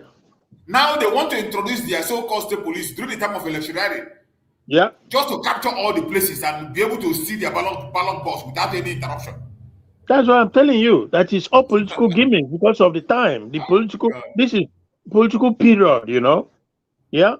That another silly time has come. Political period. So everything Tinubu is dishing out, Tinubu and his government, is all lies. Just deceiving people. Lies. And they are so committed to this thing. They have their YouTube agents all over the place coming to propagate lies and deception. Nothing. It's all lies. At the end of the day, the agenda is the same. The agenda is one and has never changed.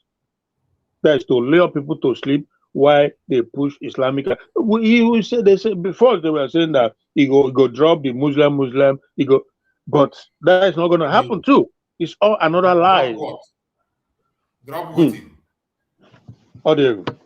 How dare you, my brother? He has just confirmed Shetima as his running mate again now. Exactly. And that Shetima, and that Shetima is the one, he is the topmost authority security-wise. I can guarantee you that the orders that come for soldiers to leave the post where those people were kidnapped, if you remember, is it in Oyo? It's coming from Asara, from Shetima. The authority is coming from Shetima. He is in charge of security. He allocated it himself. And that is why... that thing he said during the time of the election, he didn't know when he made that confession. He didn't know, of course not. He didn't know. Because that was part of the agreement, the condition to make Tinubu a president. 100%. That Shetima would do that. He should leave defense for Shetima. Leave security for Shetima. Yeah. Exactly.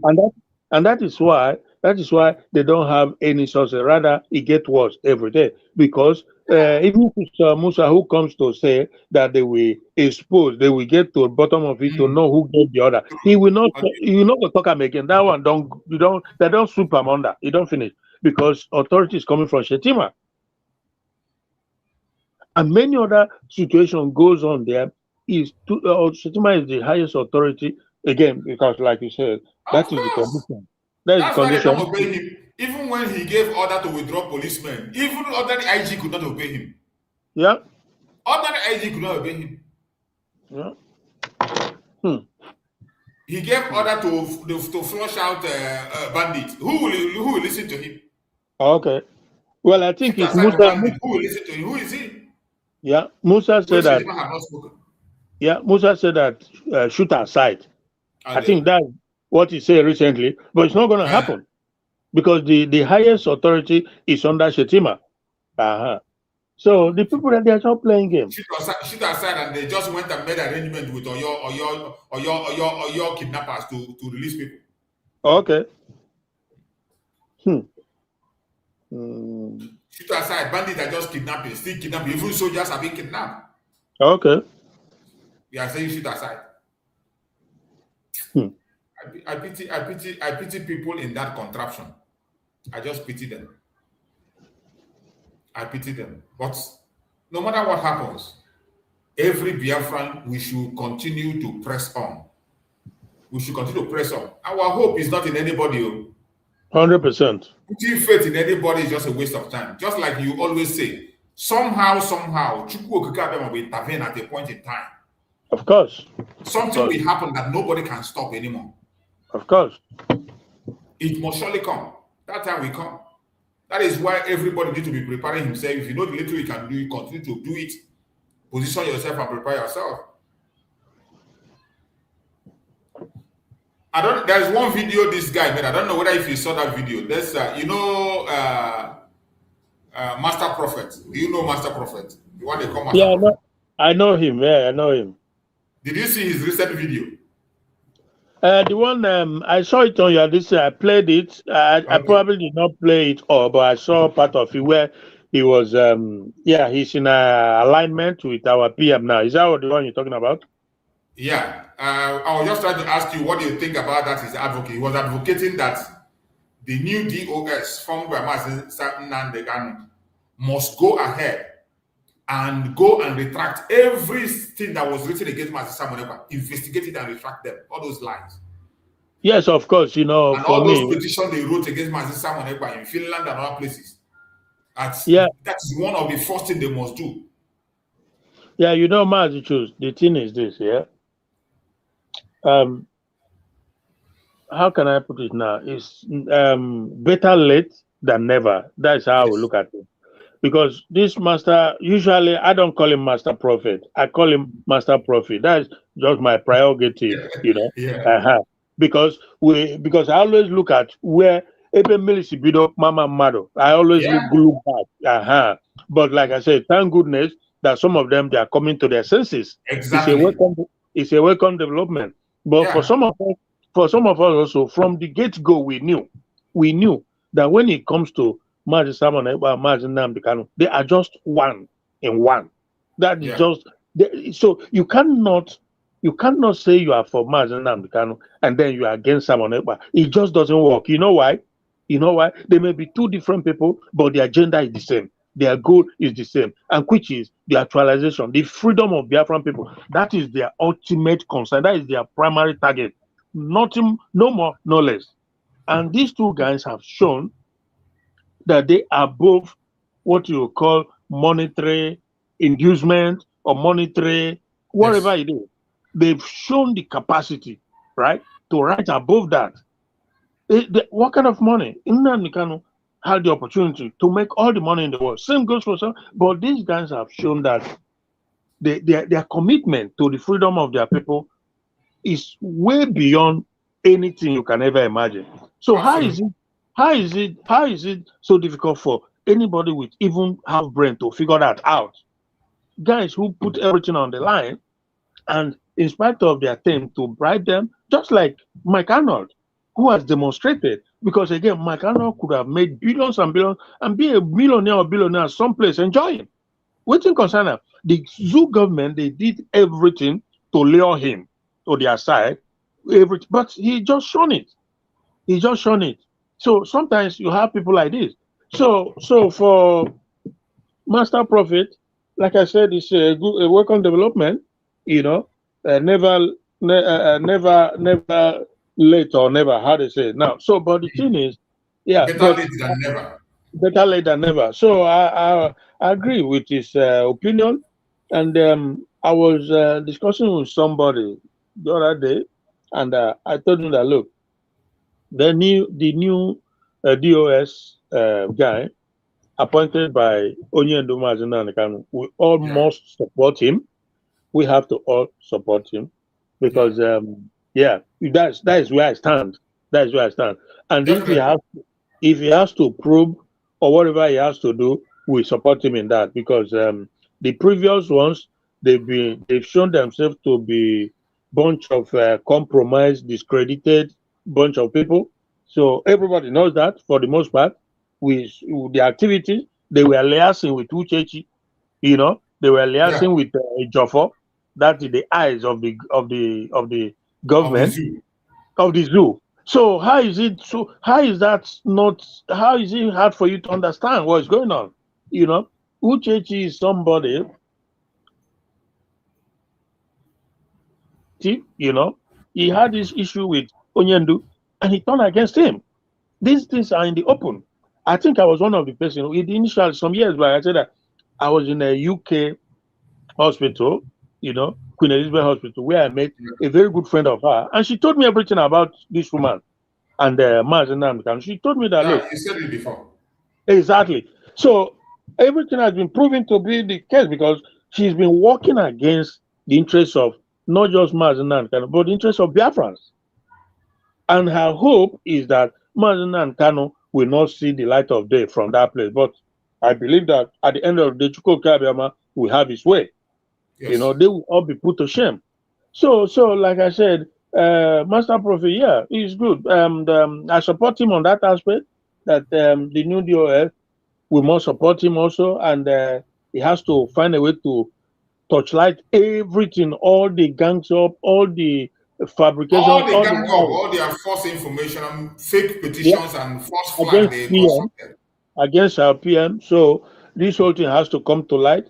Then, but most importantly, everybody, when the dust is cleared, people will have to account for whatever thing they say or do, because they really they did horrible things, So Yeah, the Chi, the one of Canada, and the rest of them who wrote petition and everything. Though he's not in the DOS or basically, but nonetheless, They were these are used. people. All of them They were were used. used. They were the ones they fed them with those wrong information. DOS we were using him then. Exactly. So Now he a has day of, gone silent. I've not heard him speaking. He is one of okay. those. They were using his platform then against Yeah, Master Simon. 100%. So Wretched idiot. all of them, a day of reckoning will come. For sure it will come. And you know, so I support I saw that video, like I said, I didn't see it all, but I saw majority part of the video where everything he says is true. He has really come to the No, realization. that video was his best video ever. That is his best video I've ever seen. I played it here on my program. Part of Yeah. Yeah. Mazinan Kano understand the language of what is called conflict of interest. He's an unbelievably enlightened human being with a pure heart. That is why he never appointed any member of his family into this position because of that conflict of interest. You know what I mean? Yeah. He understands. He And understands you can how. imagine what would have happened if he had appointed any one of them, and these things are happening now. Okay. Well, you can imagine what people would have said. He didn't appoint it, and look at them. That woman, Kedafe Alolo, again, they're all saying that it's not family business. So imagine if he has done that. So that's to tell you that the one we follow, our leader, is a smart one. He understands this whole thing, how it goes, you know. So he understands. He knows the attitude of the Igbo people and their envy and jealousy. He knows very well. Yeah, I cannot say it enough that him and Simon Ekpa, these are the two guys who have shown themselves to be the men of the people, and absolutely, we continue to support them. Anybody coming with any form of allegation or any form of accusation, he or she is wasting his or her time because we know whom they are. Yeah, my brother. Thank you so much, my brother. Let's hear from University. I can see you there on TikTok. University, are you there? Last time when you came online, you are the one that talked about this issue. You actually pointed out this issue of making sure that the acquisition of Mars Simon Ekpa is visited as one of the conditions. If I thought they want, there has to be a true reconciliation. You mentioned it last time when you came. I don't know where if you're there. Unmute yourself, University. You are there on TikTok. Unmute yourself. Are you there, University? Unmute yourself.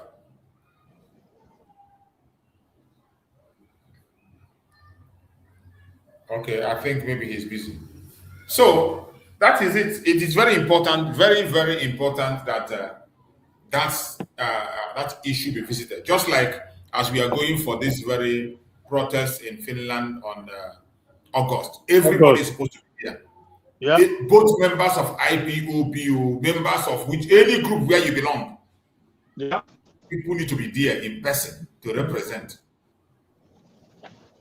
August 4th. The protest August 4th and the case starts August 5th to 21st.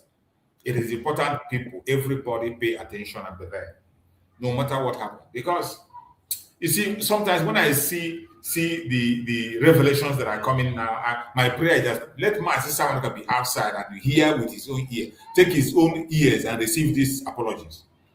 Because they really dealt with my sister Simon Ekpa. They really dealt with him. These people went and created different kinds of forces in Biafra land. Yeah. Created their own. They will go and cause trouble, and they will say it's my sister Simon Ekpa. They use their governors. We are using them doing all this evil. You can imagine at a time, Ohaneze Ndo Hinandamo put bounty on Mazi Simon Ekpa 100. Is it 100 or 500,000?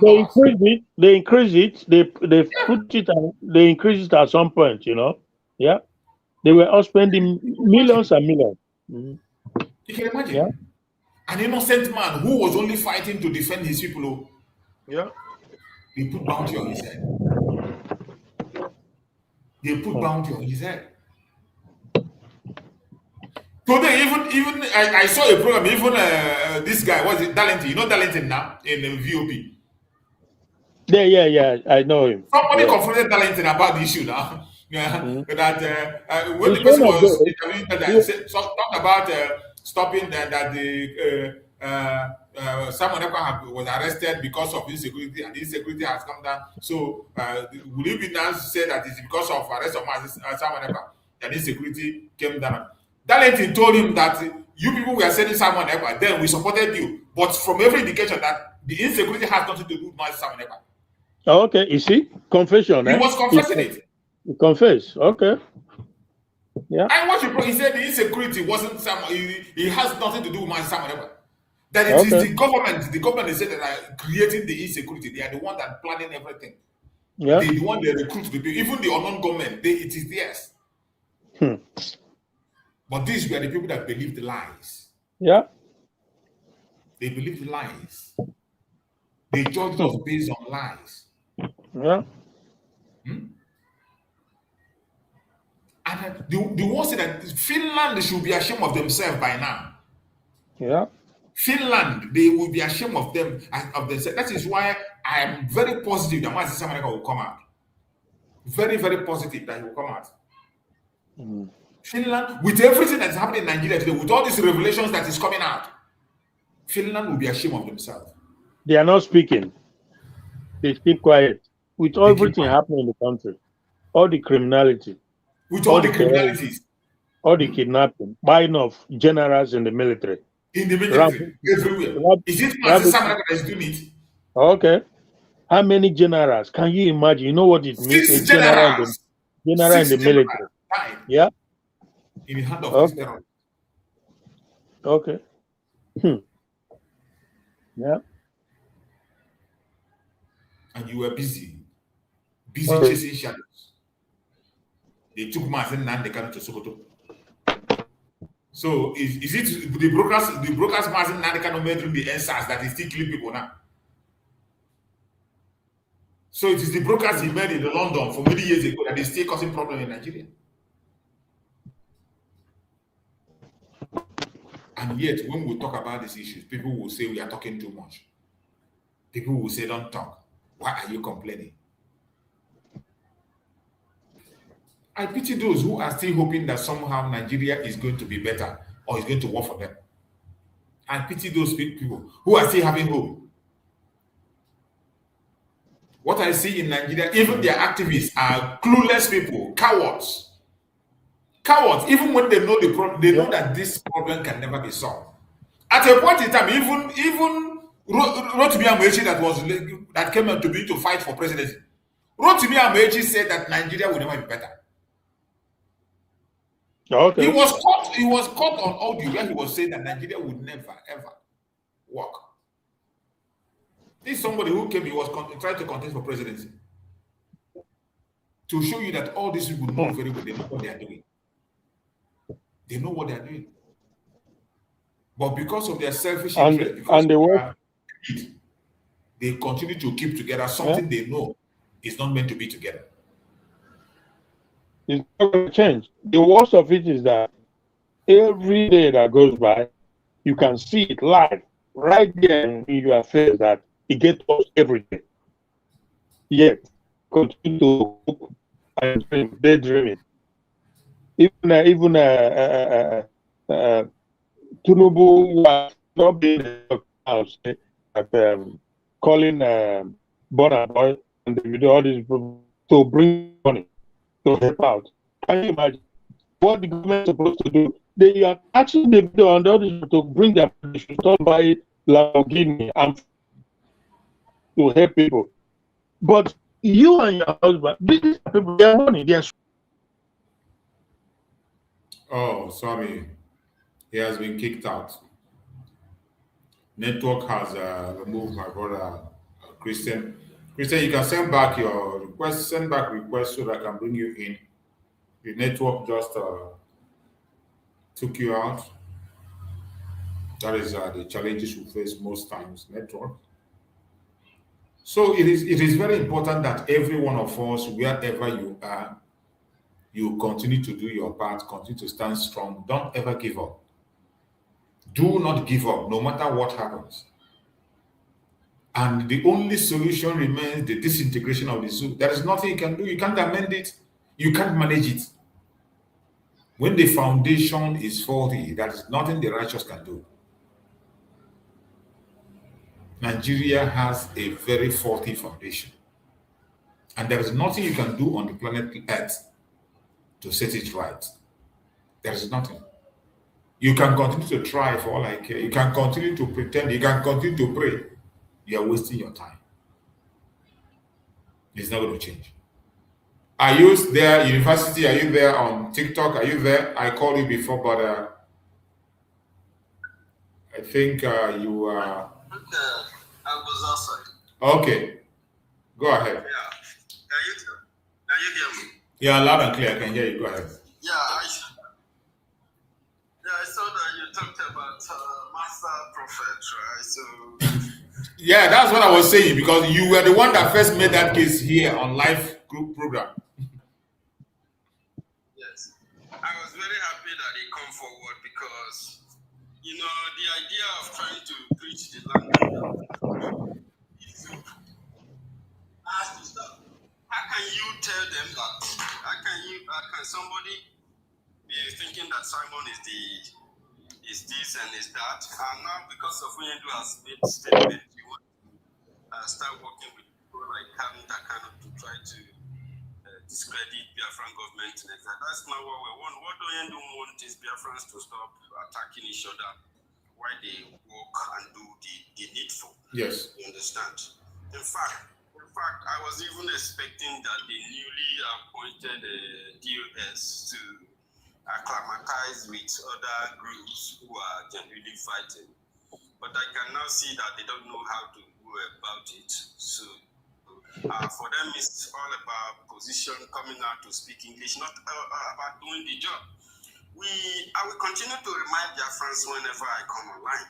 We came to fight to get our country. There is an objective. There is an aim why we are here. We are heading to somewhere, and we need to get there. We are not going to get there by just speaking on social media. Yes. There is something we must do. The question is, are you guys doing it in your various group? Are you ensuring that thing is being done? That is the question you have to ask yourself. Because as far as I'm concerned, the people who are working, few people are carrying the burden of Biafra, while few people are taking the glory.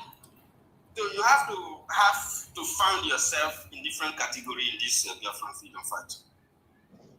Either you are the type that is getting glory or getting fame or looking for position, or you are the type that is bearing the burden of Biafra. Yeah. Because only few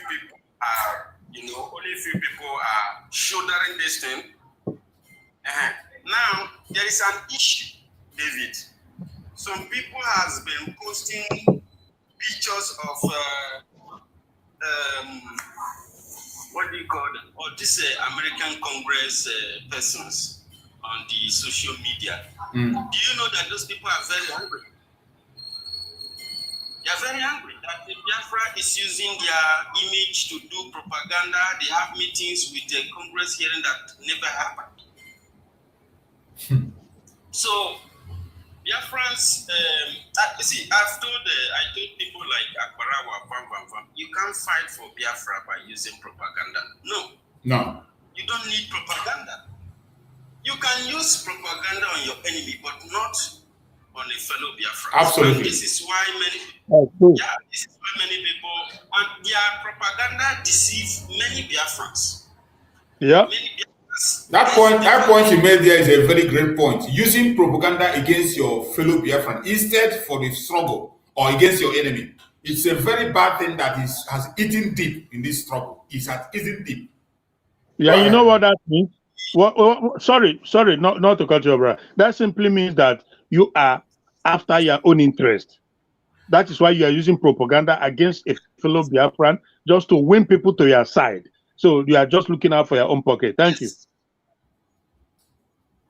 Go ahead. Thank you very much. Exactly. And the impact is that whenever something happens, the house will no longer be together. Yes. Because a long time played propaganda has gotten into so many people. Yes. Now when things happen, people tend to think that, oh, you are the one that we were supposed to follow.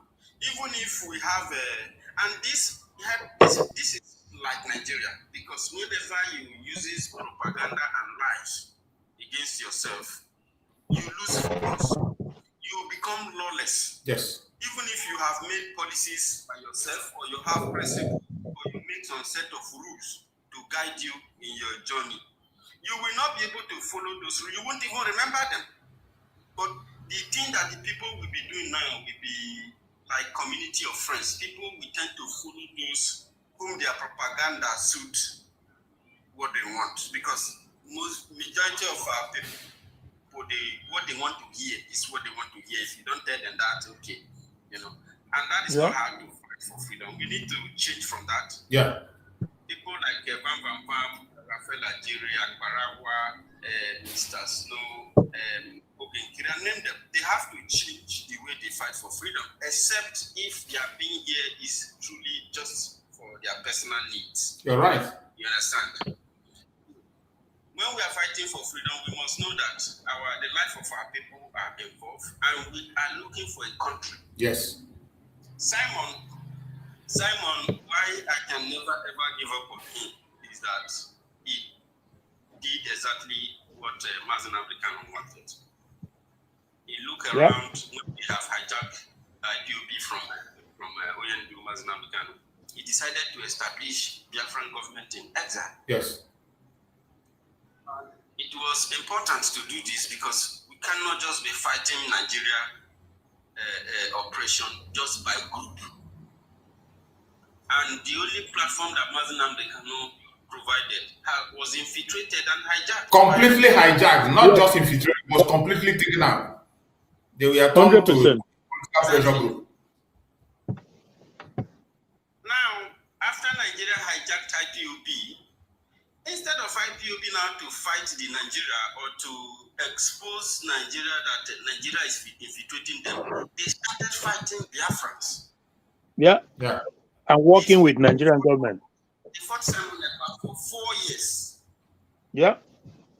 4 years they were fighting Mazi Simon Ekpa. And Mazi Simon Ekpa is a Biafran. Imagine. Oyendu mentioned the guy. Oyendu said that people should support Simon Ekpa and share his record and make sure that he's successful, that he's going to bring us a new dimension. That we should make sure that this new dimension is very, Oyendu said it is very, very important. Yes. There was no person that Oyendu said that they should follow this person, that what the person is doing is very important, and that the person is bringing a new face. Because Oyendu saw that the people he's working with, they have sold him completely to Nigeria, including his wife. So that's why his wife and the Nigerian hijackers who took IPOB fought Simon with everything in them. And I'm very glad that people like Master Prophet later realized that. David, I appreciate Master Prophet for that record. Yeah, I appreciate. I played it on my program yesterday, and I keep talking. I shared it on Twitter too. That confession is necessary. It is important, and so many of them that have confessed are now recognizing Mazi Simon for all this while we were along with Mazi Simon fighting. They were the ones that were used against themselves. Themselves. Just like you were talking about people using propaganda against themselves instead of against the enemy. I can't understand it. And they are still doing it today. They are still doing it for personal gain, for personal interest, for gratification, just to feel special. Yeah. Personal recognition, to be recognized as the one.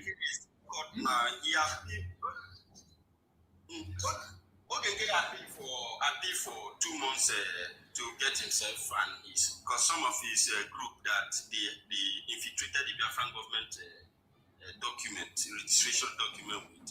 Yeah. Some of those people, the names that have been answered inside the government is not their original names. Imagine. Now, they gave this guy 2 months now to get all those things cleared out. He's still going about collecting money from Biafran people. telling them about men on ground. But when you have made a statement that there are no men on ground, everybody who is fighting for Biafra should resolve back to ESN. So Completely. in the people's mind, there is ESN official.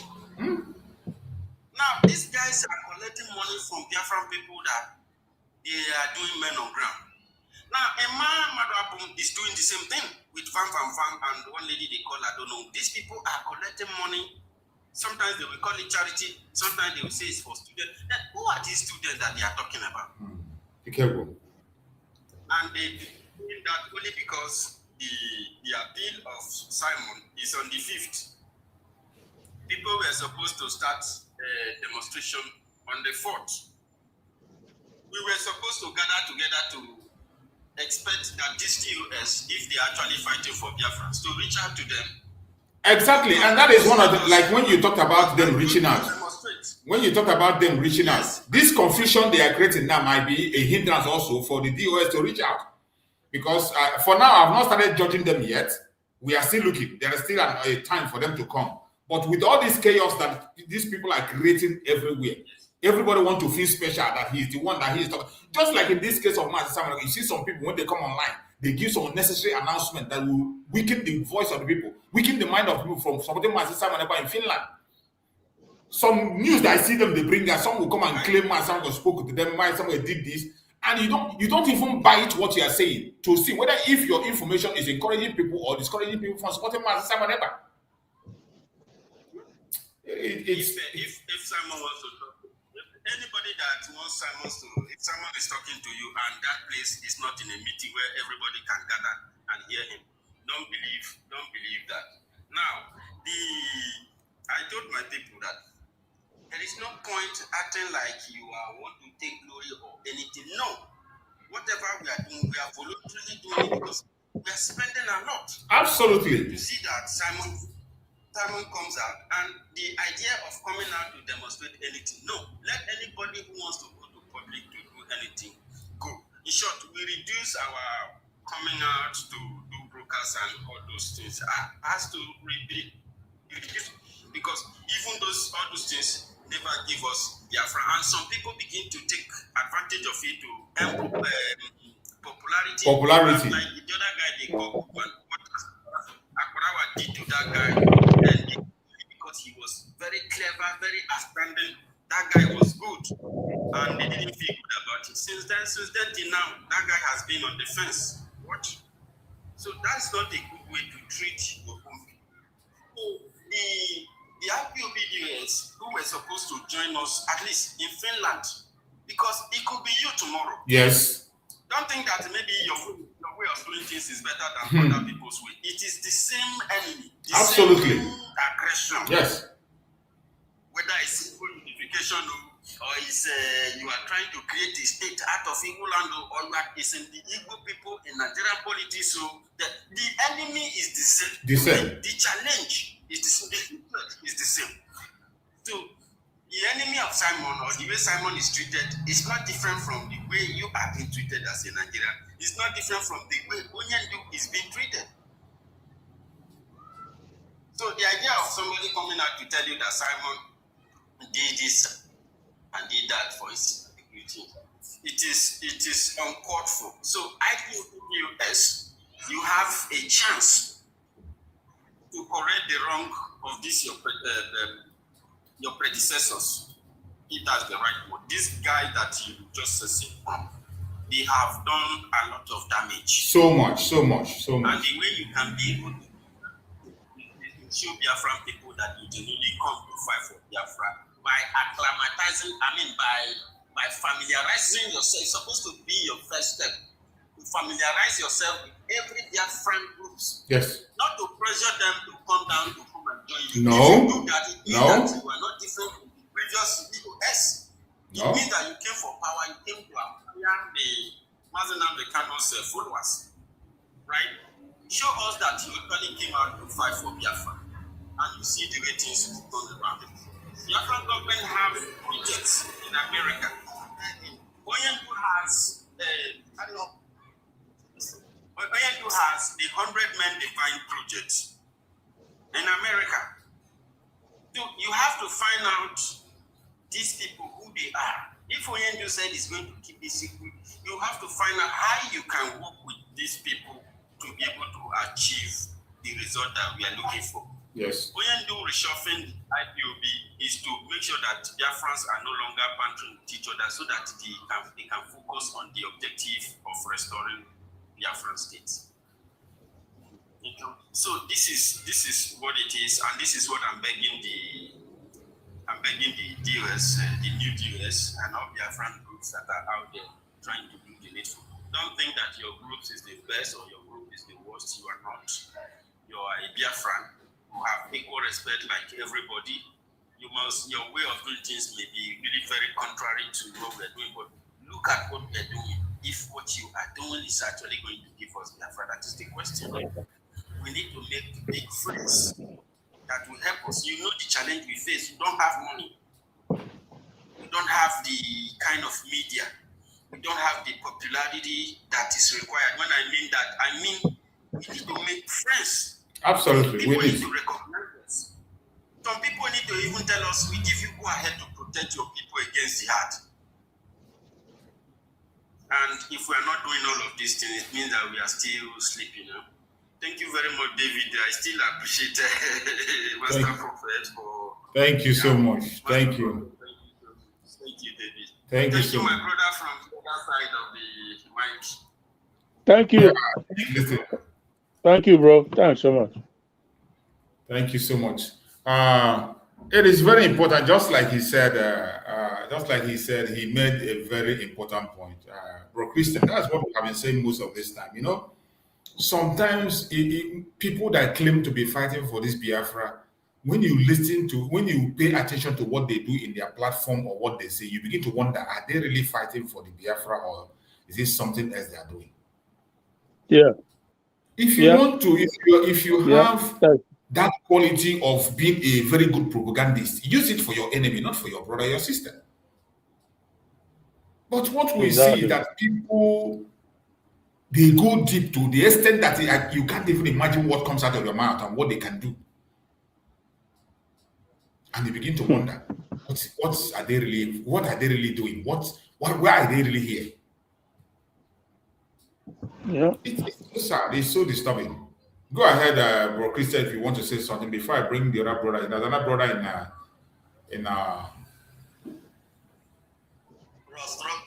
on TikTok. On TikTok. Oh, okay.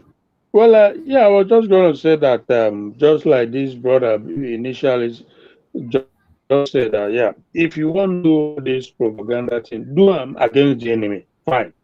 But not be against, if you want them against a fellow Biafra, come with the receipt. You must have receipt. I've always stressed this fact. Don't accuse somebody without evidence just to win the crowd over to you. I hate that, you know. And again, that is one of the things that made me to fall out with Bam Bam Bam. I always feel like he's sometimes overzealous. That overzealousness, it doesn't help. You know, keep it straight. We cannot succeed with, you know, cheap lies and blackmail and this and that to be the one that make yourself center of everything. It doesn't work, you know. So that's the thing. But we talk of everything. If you want to bring while we listen, you won't bring somebody. That's good, bro. Okay.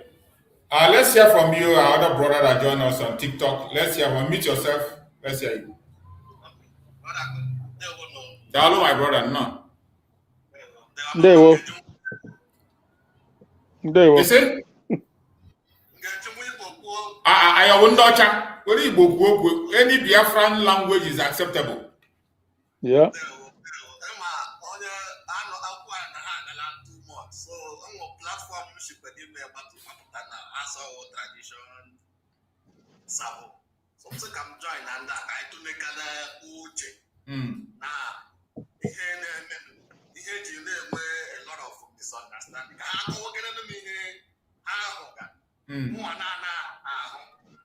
So I'm on that place because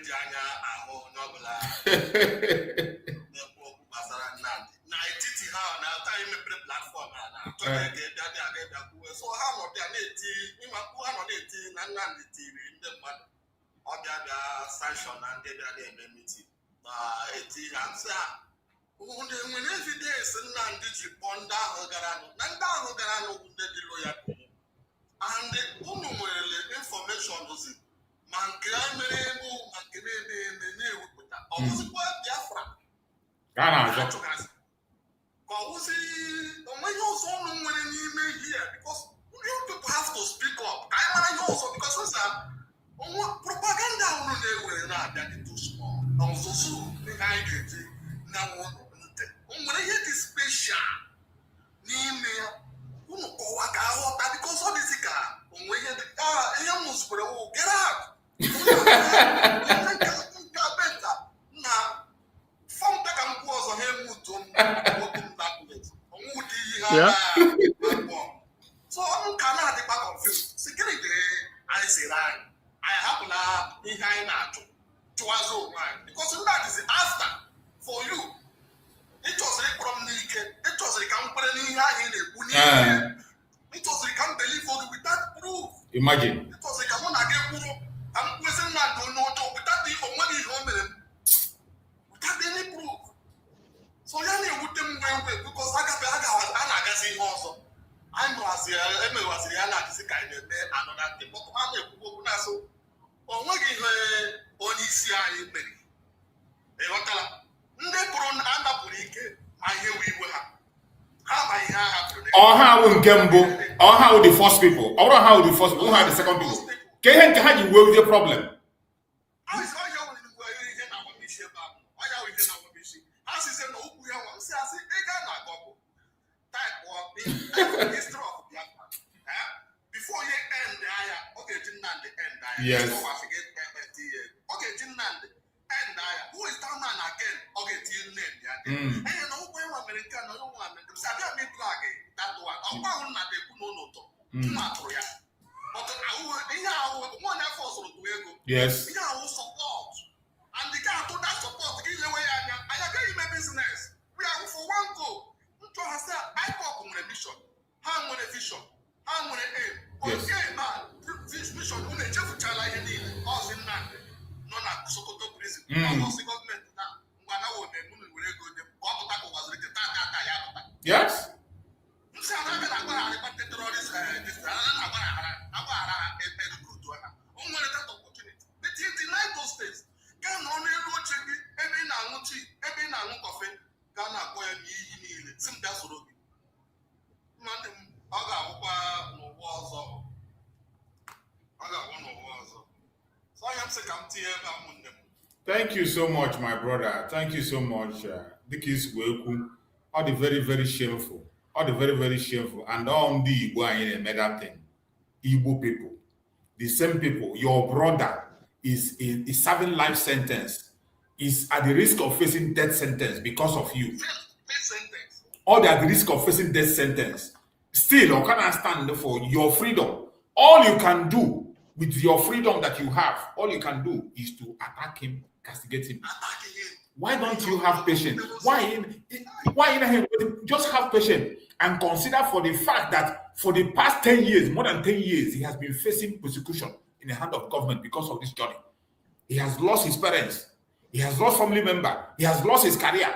Because of that, why don't you have patience? At least then you speak to him face to face, whatever you don't like. Face to face. Face to face. Then when we bring the answer, then we bring on the answer. I'm a business and even at the US. On my house, can you hear what I got? Even I've been asking can you propaganda can go? No break. Almost an acquired trauma concern. Yes, no, I'm proud to tell you that I dated Nnamdi. Enjoy that this year.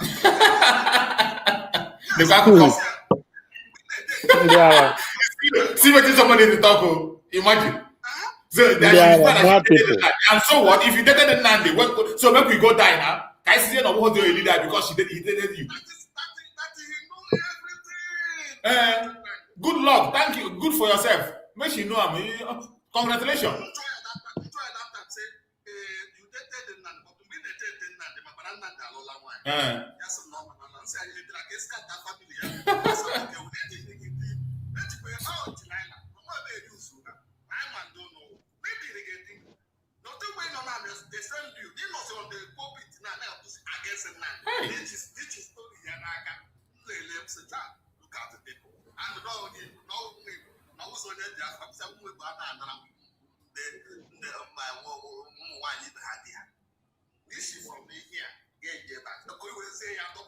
Imagine. To propaganda against land and all possibilities.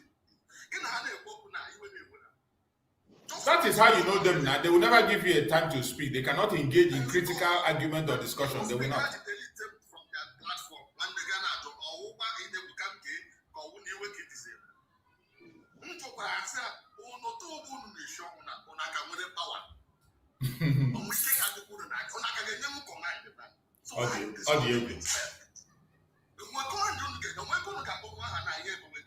see, this is the problem you people have.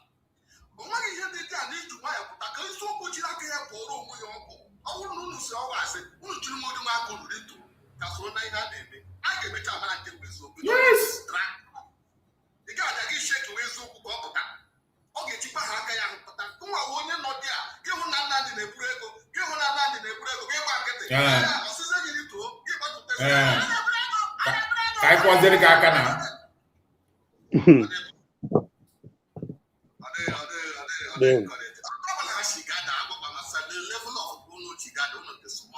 to compare focus on because we cannot force you. Because nobody force me. I can't come also and force you. And this is what we are doing for ourselves. We are doing it for your own self and for myself. So if we cannot align and be in one agreement, you cannot find it difficult. And you go on and feel in my career. Because I can leave it for you. Do you understand? I'm not happy here. Because it has the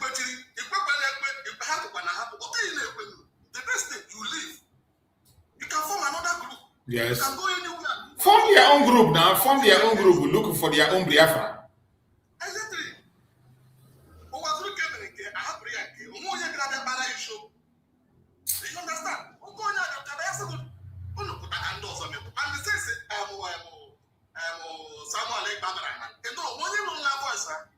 they will have their we are happy. But if I this thing that happened is very, very good. This thing they are doing today, it is the will of Chukwu Okike Abiama that it should happen. I am not angry about it. It is the will of Chukwu Okike, because without this thing happening, so many people will not still understand the kind of battle Mazi Samuel was fighting.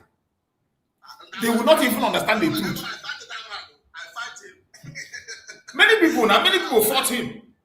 I don't blame anybody that fought him, because the propaganda, the kind of propaganda these people were using, if you are not careful, because when the law of man, people will be Mazin Nandekano. Anything Mazin Nandekano establish, Biafrans will always look towards it. Anything he established, Biafra will follow it. So the upper hand they had that time, that DOS was created by Mazin Nandekano directly. So the only person that could stand them or dissolve them is Mazin Nandekano. That was why it was difficult. Even when Mazin Samuel was speaking, people could not understand. People could not understand. And Mazin Samuel went ahead, and his problem was not IPOB. His problem was this DOS, what they were doing, these individuals. He was calling their name.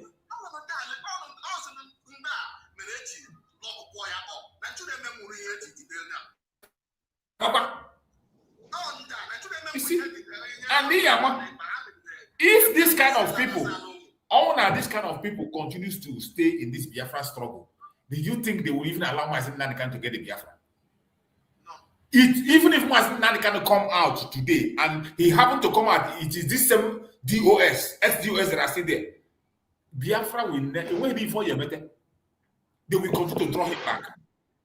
So if I make it our sanitization, if I now sanitize it, everybody now sanitize it, everybody. If he comes out today or tomorrow, it will be a different ballgame. Mazen Nandekan, if Mazen Nandekan comes out, from this one, it will be a different thing. The sanitization have been done appropriately from different angles, from different corners. And this time around, I thank God for what is happening, the way it has happened. All the arguments, all the confusions, all the accusation, we accept. But at this time today, with this thing that these people are doing, it has created a very plain and clear ground to sanitize all those corrupt individuals. That's a very good point, Master. Very, very good point. Separating the wheat from the chaff. Separating the wheat from the chaff, that is where we are today. Yeah, that's true. And I thank God that Mazen Nandekan made that move of excommunicating them before he comes out. If he say he waits to come out and do it, it will be more difficult. It will be more difficult, much more difficult. So anytime I put out, we already.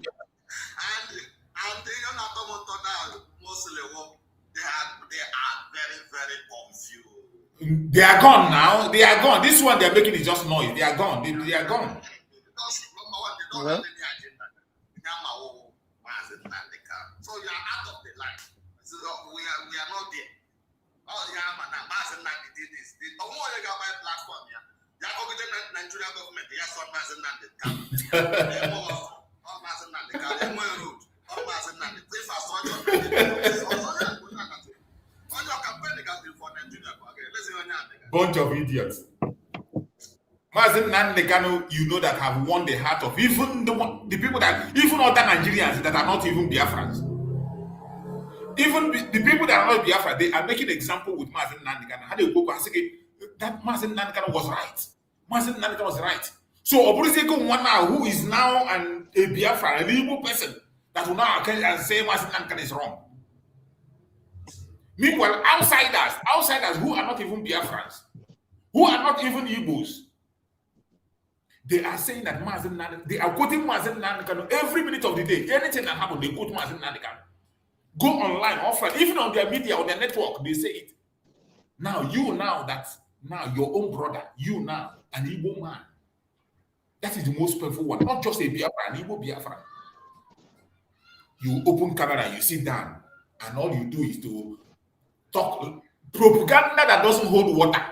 It doesn't even hold water. It doesn't have meaning. Just like this one you are talking now. Somebody will come and say, "Oh, I befriended Mazen Nandekano." And so what? Yes.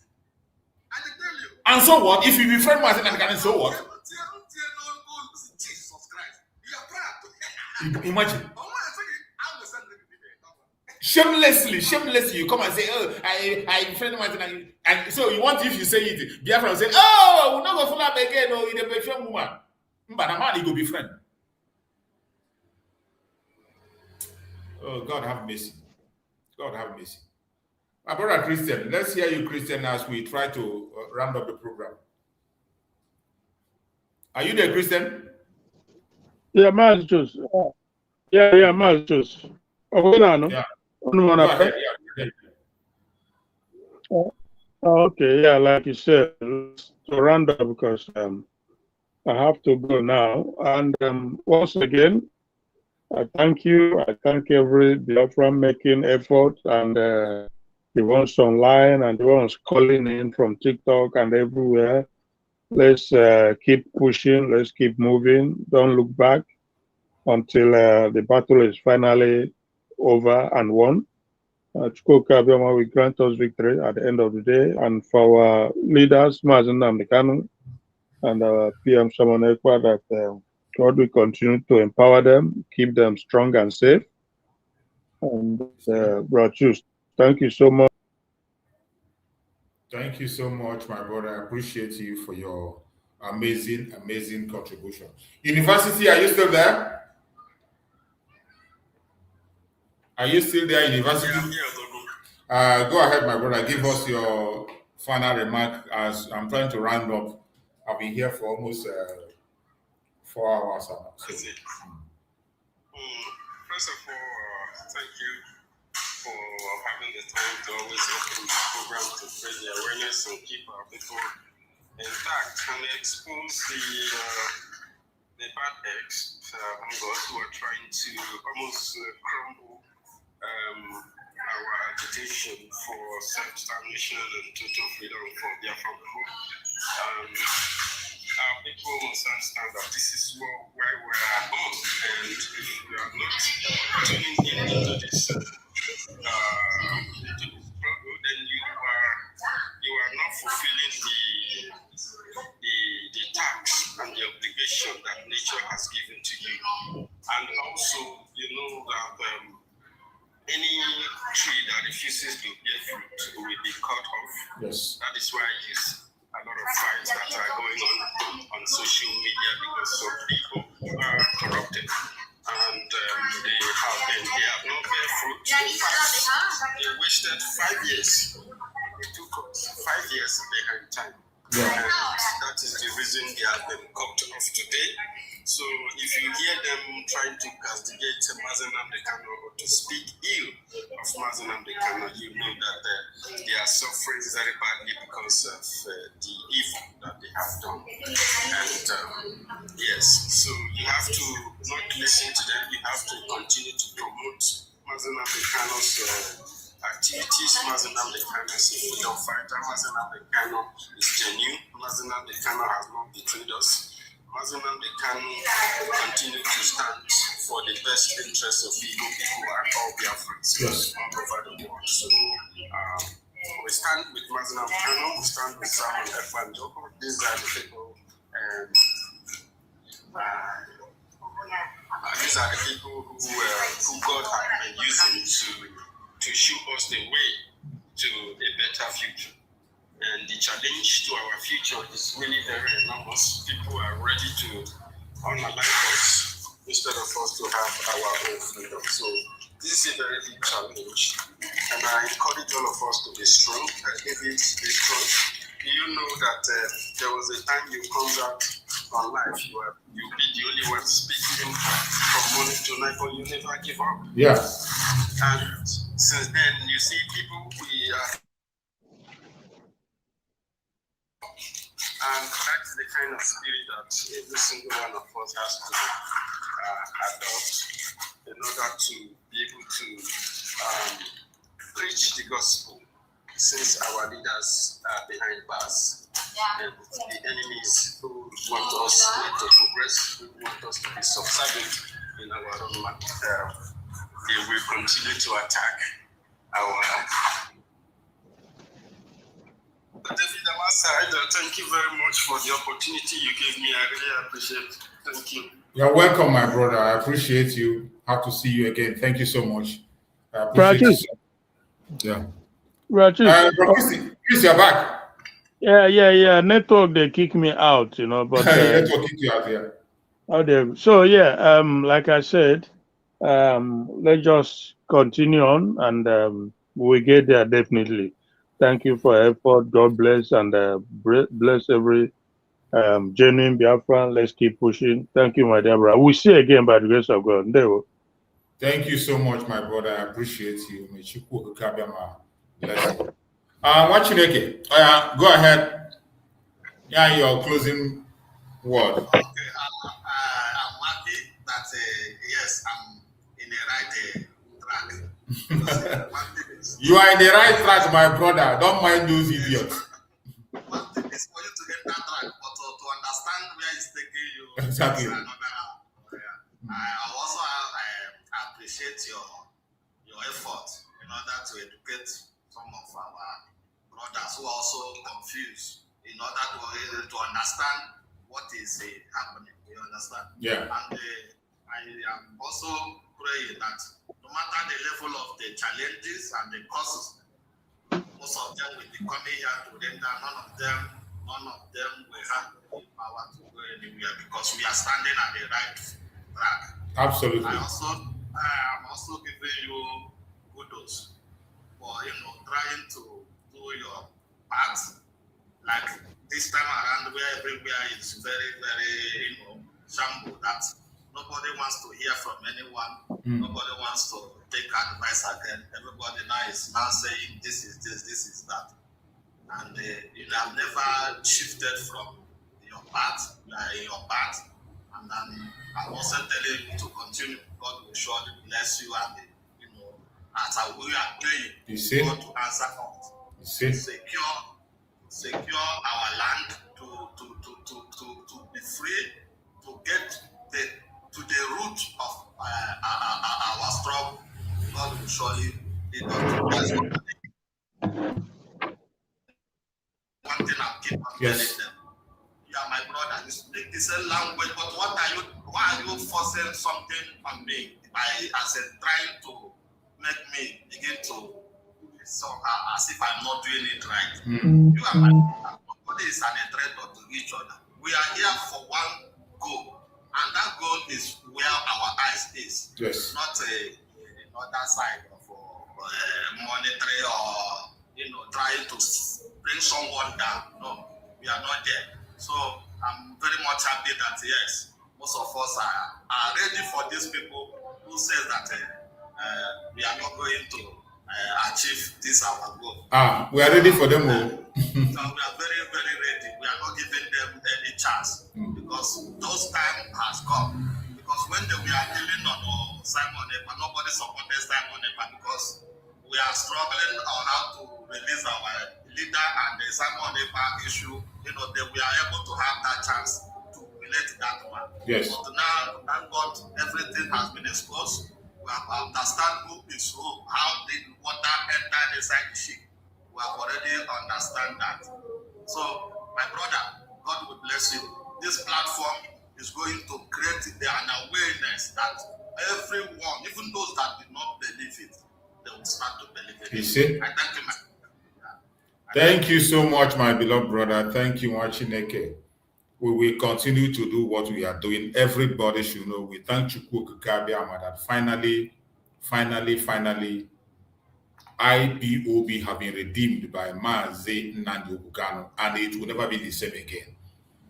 Everywhere you are, if you are a genuine Biafra agitator, no matter the group where you belong, we are one people. We are one people. Don't allow anybody to deceive you. Don't see your brother as a threat. Don't see your brother as a threat. We are one people. It is one thing that we are all pursuing. Don't see your brother as a threat. Except you are not genuine, you don't know what you're looking for. In this struggle, there are division of labor. There are people that are very good in diplomacy. There are people that are very good in broadcasting. There are people that are very good in different areas. And if you want to learn from Mazen Nnamdi Kanu, you see Mazen Nnamdi Kanu, he is working with Avid. He is working with the Rising Sun. He is working with the ambassadors of self-determination. And he includes every other group anytime he sends message. Mazen Nnamdi Kanu never attack any individual and tell you don't do what you are doing. Every group that is genuinely fighting for Biafra should see themselves as brothers and sisters.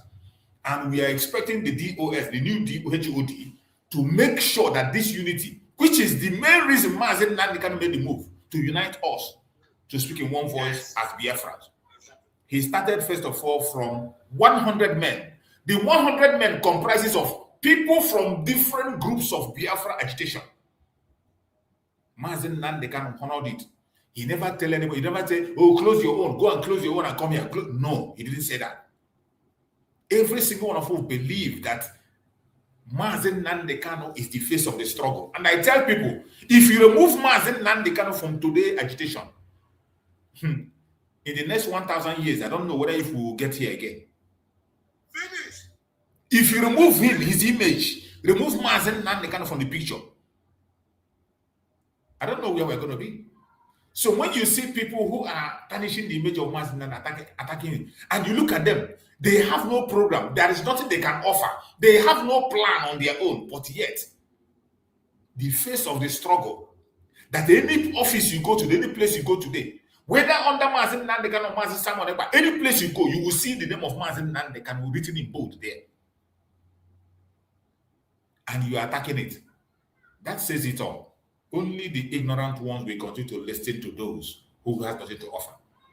But we that are genuinely seeking for our freedom, the unity of purpose, self-determination is what every one of us wants.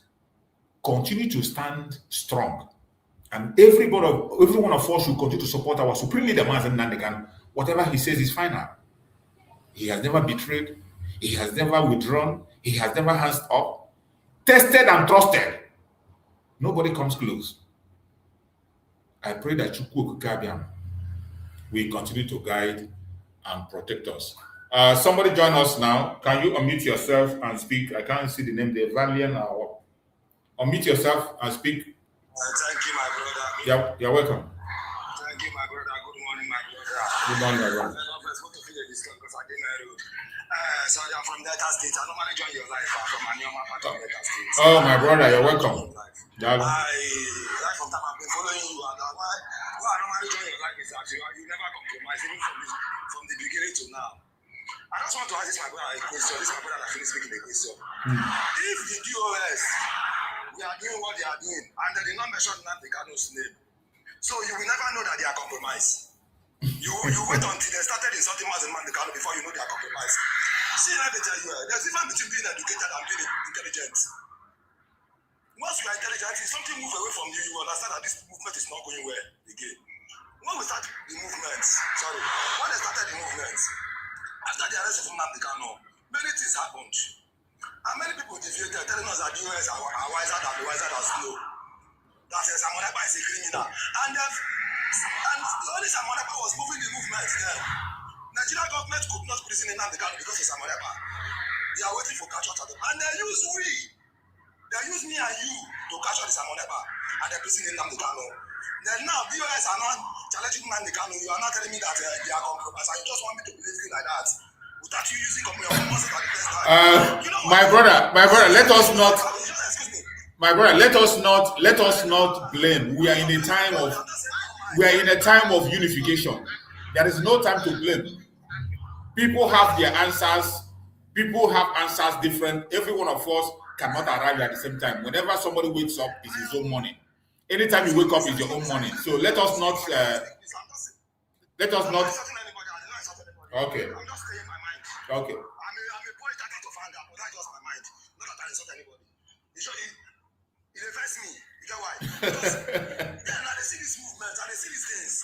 But these people don't see them. After it's not like when Jesus died, finished, everybody got the light, say the king Messiah. But when they get alive, I'm not one. It's just like medicinal targets. Okay, now you that are telling me that okay, DOS are compromised now. Okay, are you ready to reach? Because the former leader that was there, you people are praising him. Are you ready to lead us? Let us know that you are not compromised. You that are telling that the US are compromised now. Are you ready to lead us? That's my question. Thank you. Leave your anger. Don't be angry, okay? We have passed that level. This is not the time for accusation. Now, my brother, I came. Every one of us, we are pursuing something, and we don't need to blame anybody for any decision they took. Let us forge ahead.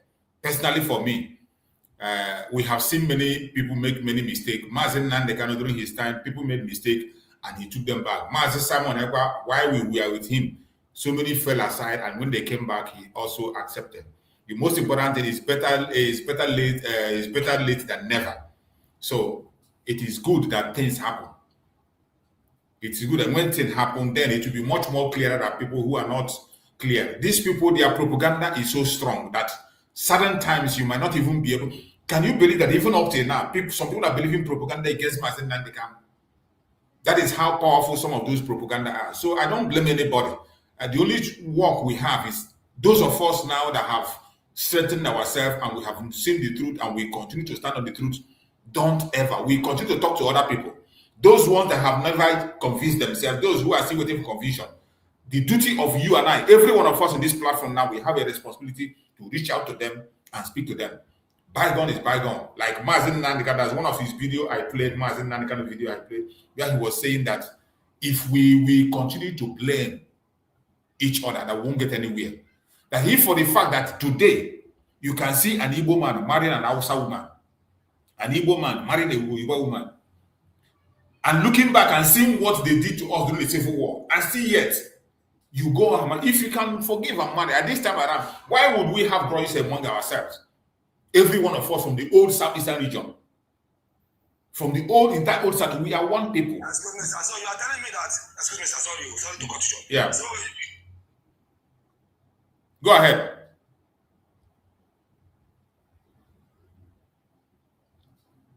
Go ahead, you are muted. Okay, maybe he's on the road. So as I was saying, what So you are telling me that if I just enter their platform, you are just telling me that if I just enter their platform and they tell me that the US are compromised, I should just accept it without asking the question. Because I discovered that when you ask the question, they want to jump your question.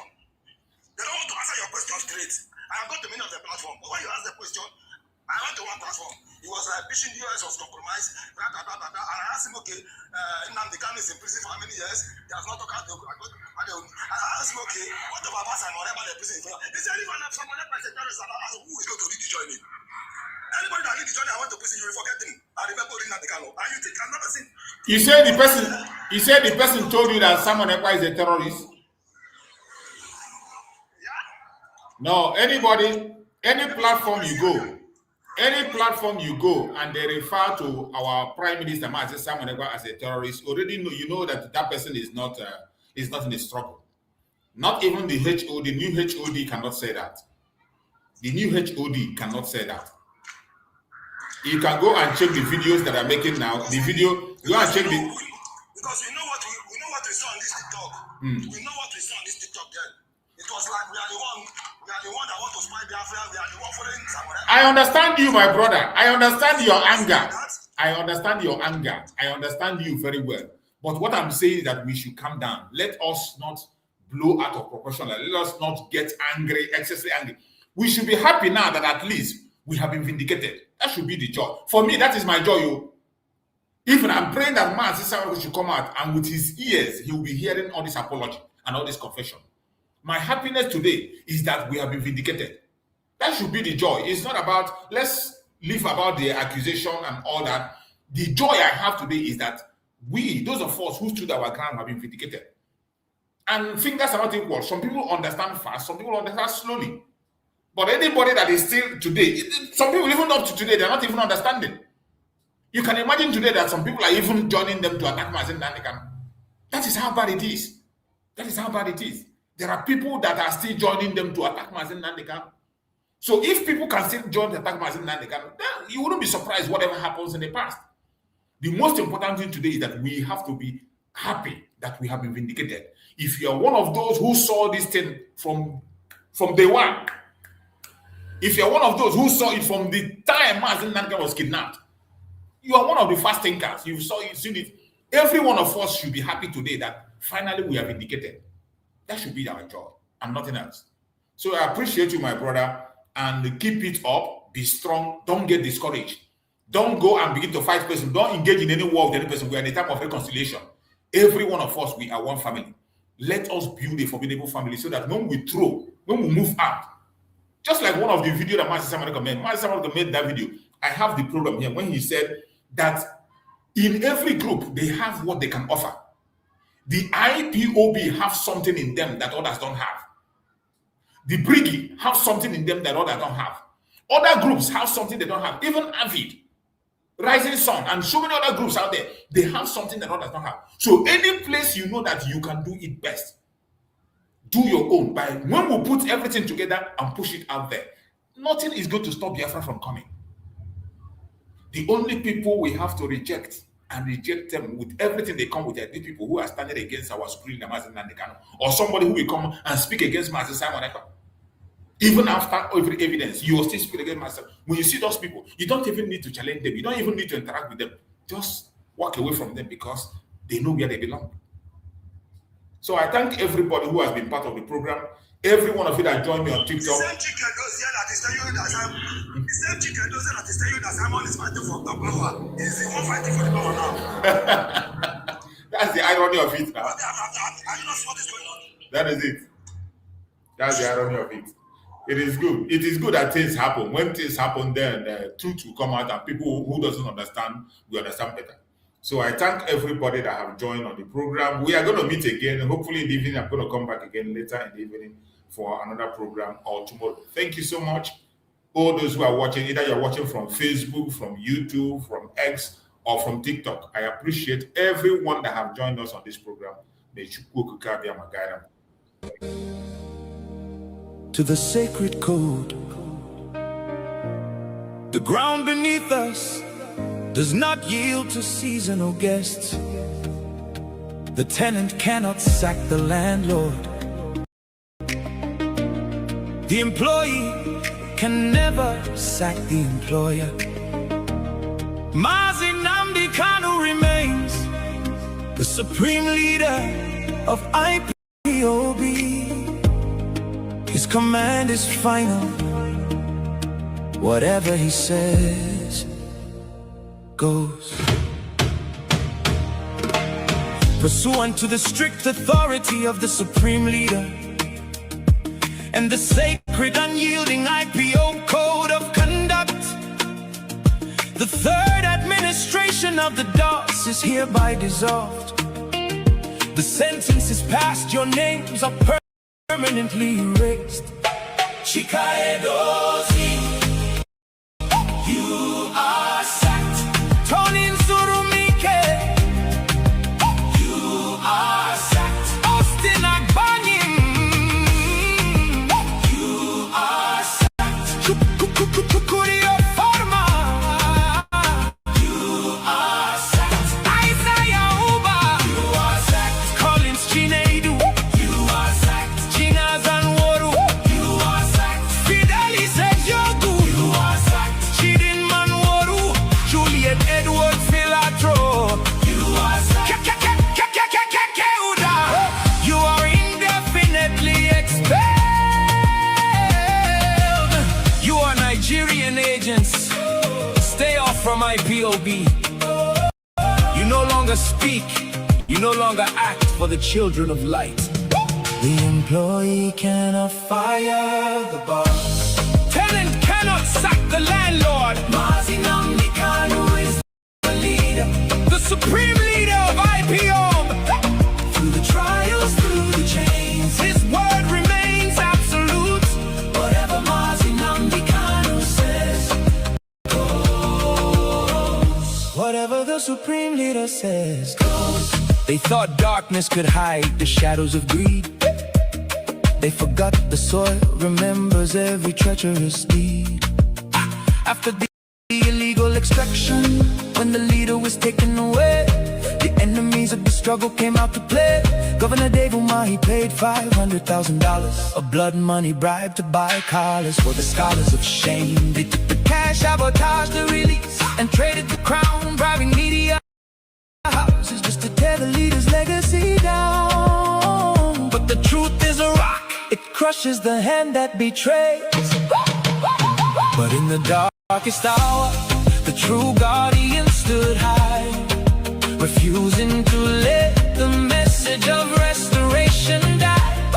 We lift our voices to honor the ones who defended the light, the shield of the truth in the dead of the night. Thank you, Biafra Vanguard Media, for standing so bold, for ensuring the unfiltered truth was always told. Salute to the dedicated souls of heaven, standing the test. Salute to the rising sun, unyielding and blessed, and the ambassador for self-determination marching ahead, keeping the fire burning for the living and the dead. You defended the leader, you shielded the name from the stain. Oh, whatever Mazi Nnamdi Kanu says goes. Whatever the supreme leader says goes. The fourth DOS is here, working with global power to heal the land. The genocide must stop, the boss has spoken. Victory is absolute.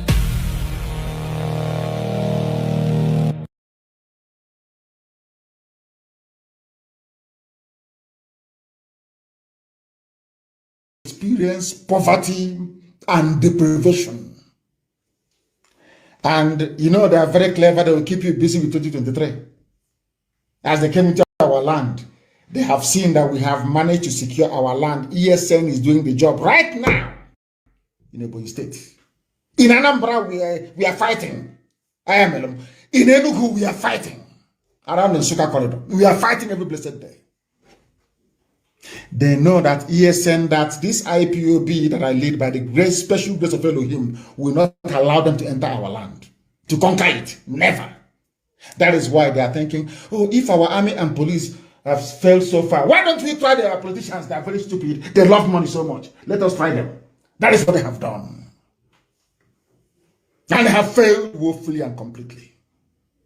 Because we are not going to allow them not 1 single inch of our land. It's not possible. We are not going to concede. Not 1 inch of our land will go to them. In the same place where Dave Umahi was shooting off his mouth, castigating people defending him, defending Ebonyi State. They've never asked us, how many men have you lost in Ebonyi? How much have you spent in terms of arms and equipment to make Ebonyi not to fall to Mietiala, Fulani terrorists? Nobody. But we have in Nigeria somebody who is a minister. His name is Pantami. He said it openly. I'm not a fan of Boko Haram, but I support the Taliban and Al-Qaeda. A minister of state. Britain, no condemnation. You see all those petty journalists that rely on brown envelope, they won't comment or write about this. Never, never. They will never do it. But somebody defending his land, somebody from that same land that he's defending is on television talking rubbish. What does that tell you about such people? What does that tell you about such people? A minister. My goodness me. Oh dear me. I'm not a fan of Boko Haram, but I support terrorist groups like Taliban and Al-Qaeda. Fulani. And you're in one Nigeria with him. And you think he will not take your land over. Is that what you think? I'm asking all of you. And it is getting worse. I want the governors of the East, those who are planning battle and Ebuboke, I want them to listen very carefully to what I have to say this evening. Because their stupidity is getting out of hand. Their idiocy is getting out of hand. All these useless, idiotic governors, their foolishness is getting out of hand. And I want to remind them, including Wike, that there is a place in your so-called zoo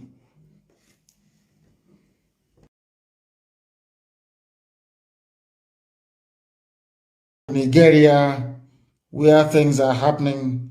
I have told you about their minister, is it Panatami or Pantami, who is in love with Al-Qaeda and Taliban, but hates Boko Haram. A minister of state in Nigeria. Britain can see it. EU can see it. UN can see it. Everybody can see it. That 2023, have you planned? Let's build bridges for 2023. A terror sympathizer is a minister of state in Nigeria. And you're telling me that such a country deserves to survive. Please allow me to understand your line of reasoning. A terrorist.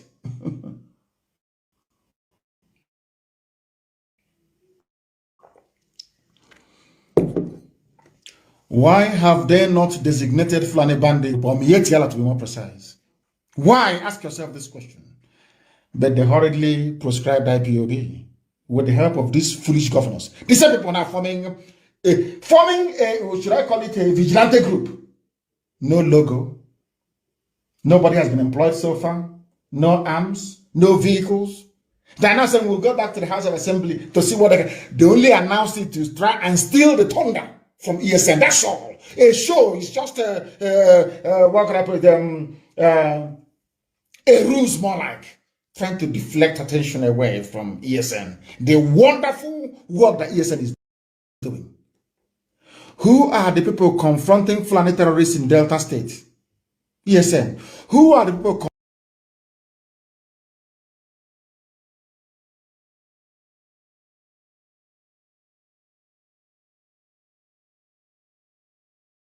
confronting Fulani terrorists in Anambra? ESN.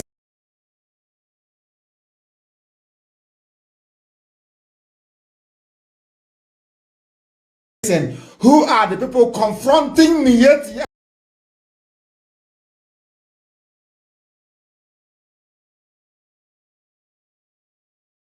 terror group in Benue, ESN, who are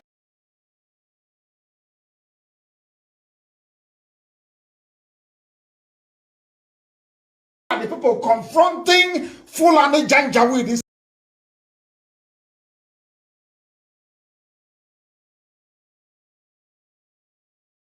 inside the ESN.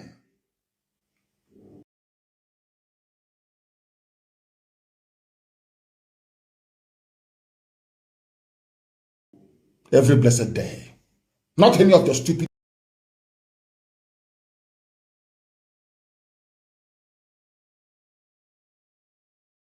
hopeless, idiotic, cowardly governors.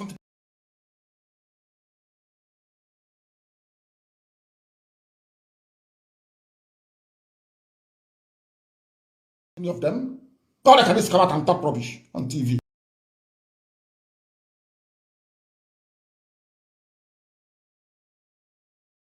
Against their own people. But they are being slaughtered. They cannot say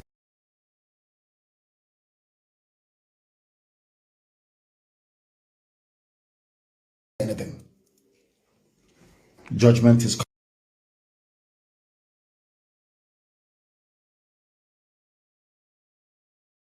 coming. Let me remind Wike what is happening in the zoo up north.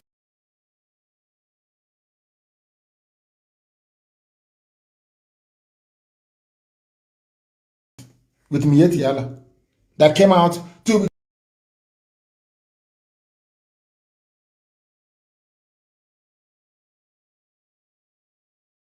weeks ago to claim ownership of banditry in Nigeria.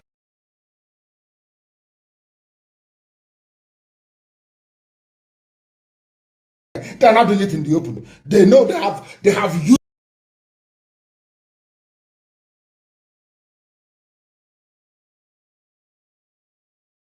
all of you that you can no longer rise up with one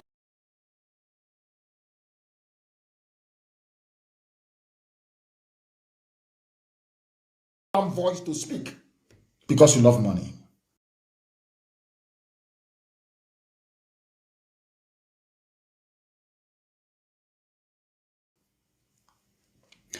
The first lady of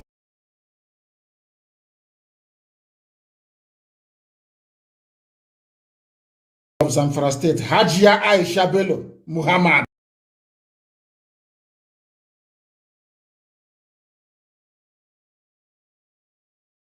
Matawale, has secured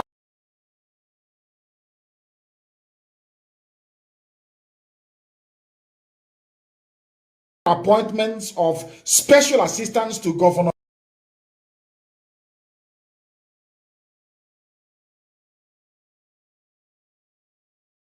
Bello Matawale for 20 members of Mieti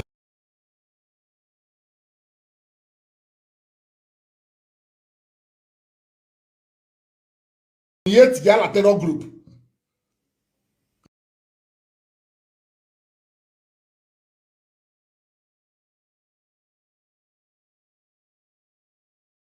In the same one Nigeria. Your government service is talking about against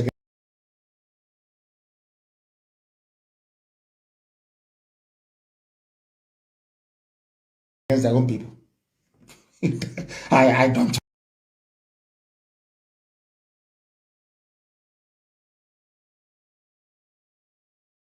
understand them. I do not understand them.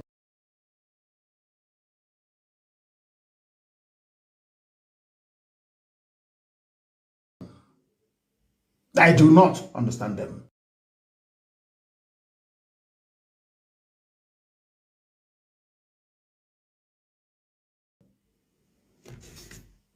These are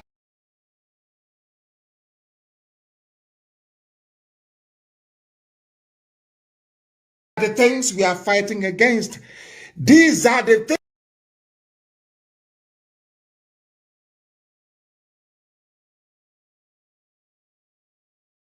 things we are fighting. Somebody is telling me on Instagram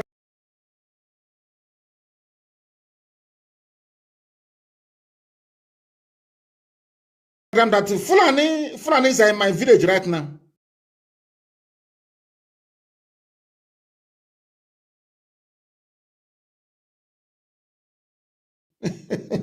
Emmanuel Emerole.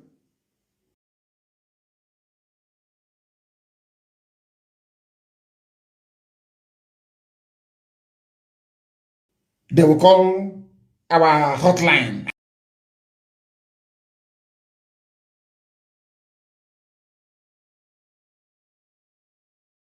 And ESM will go.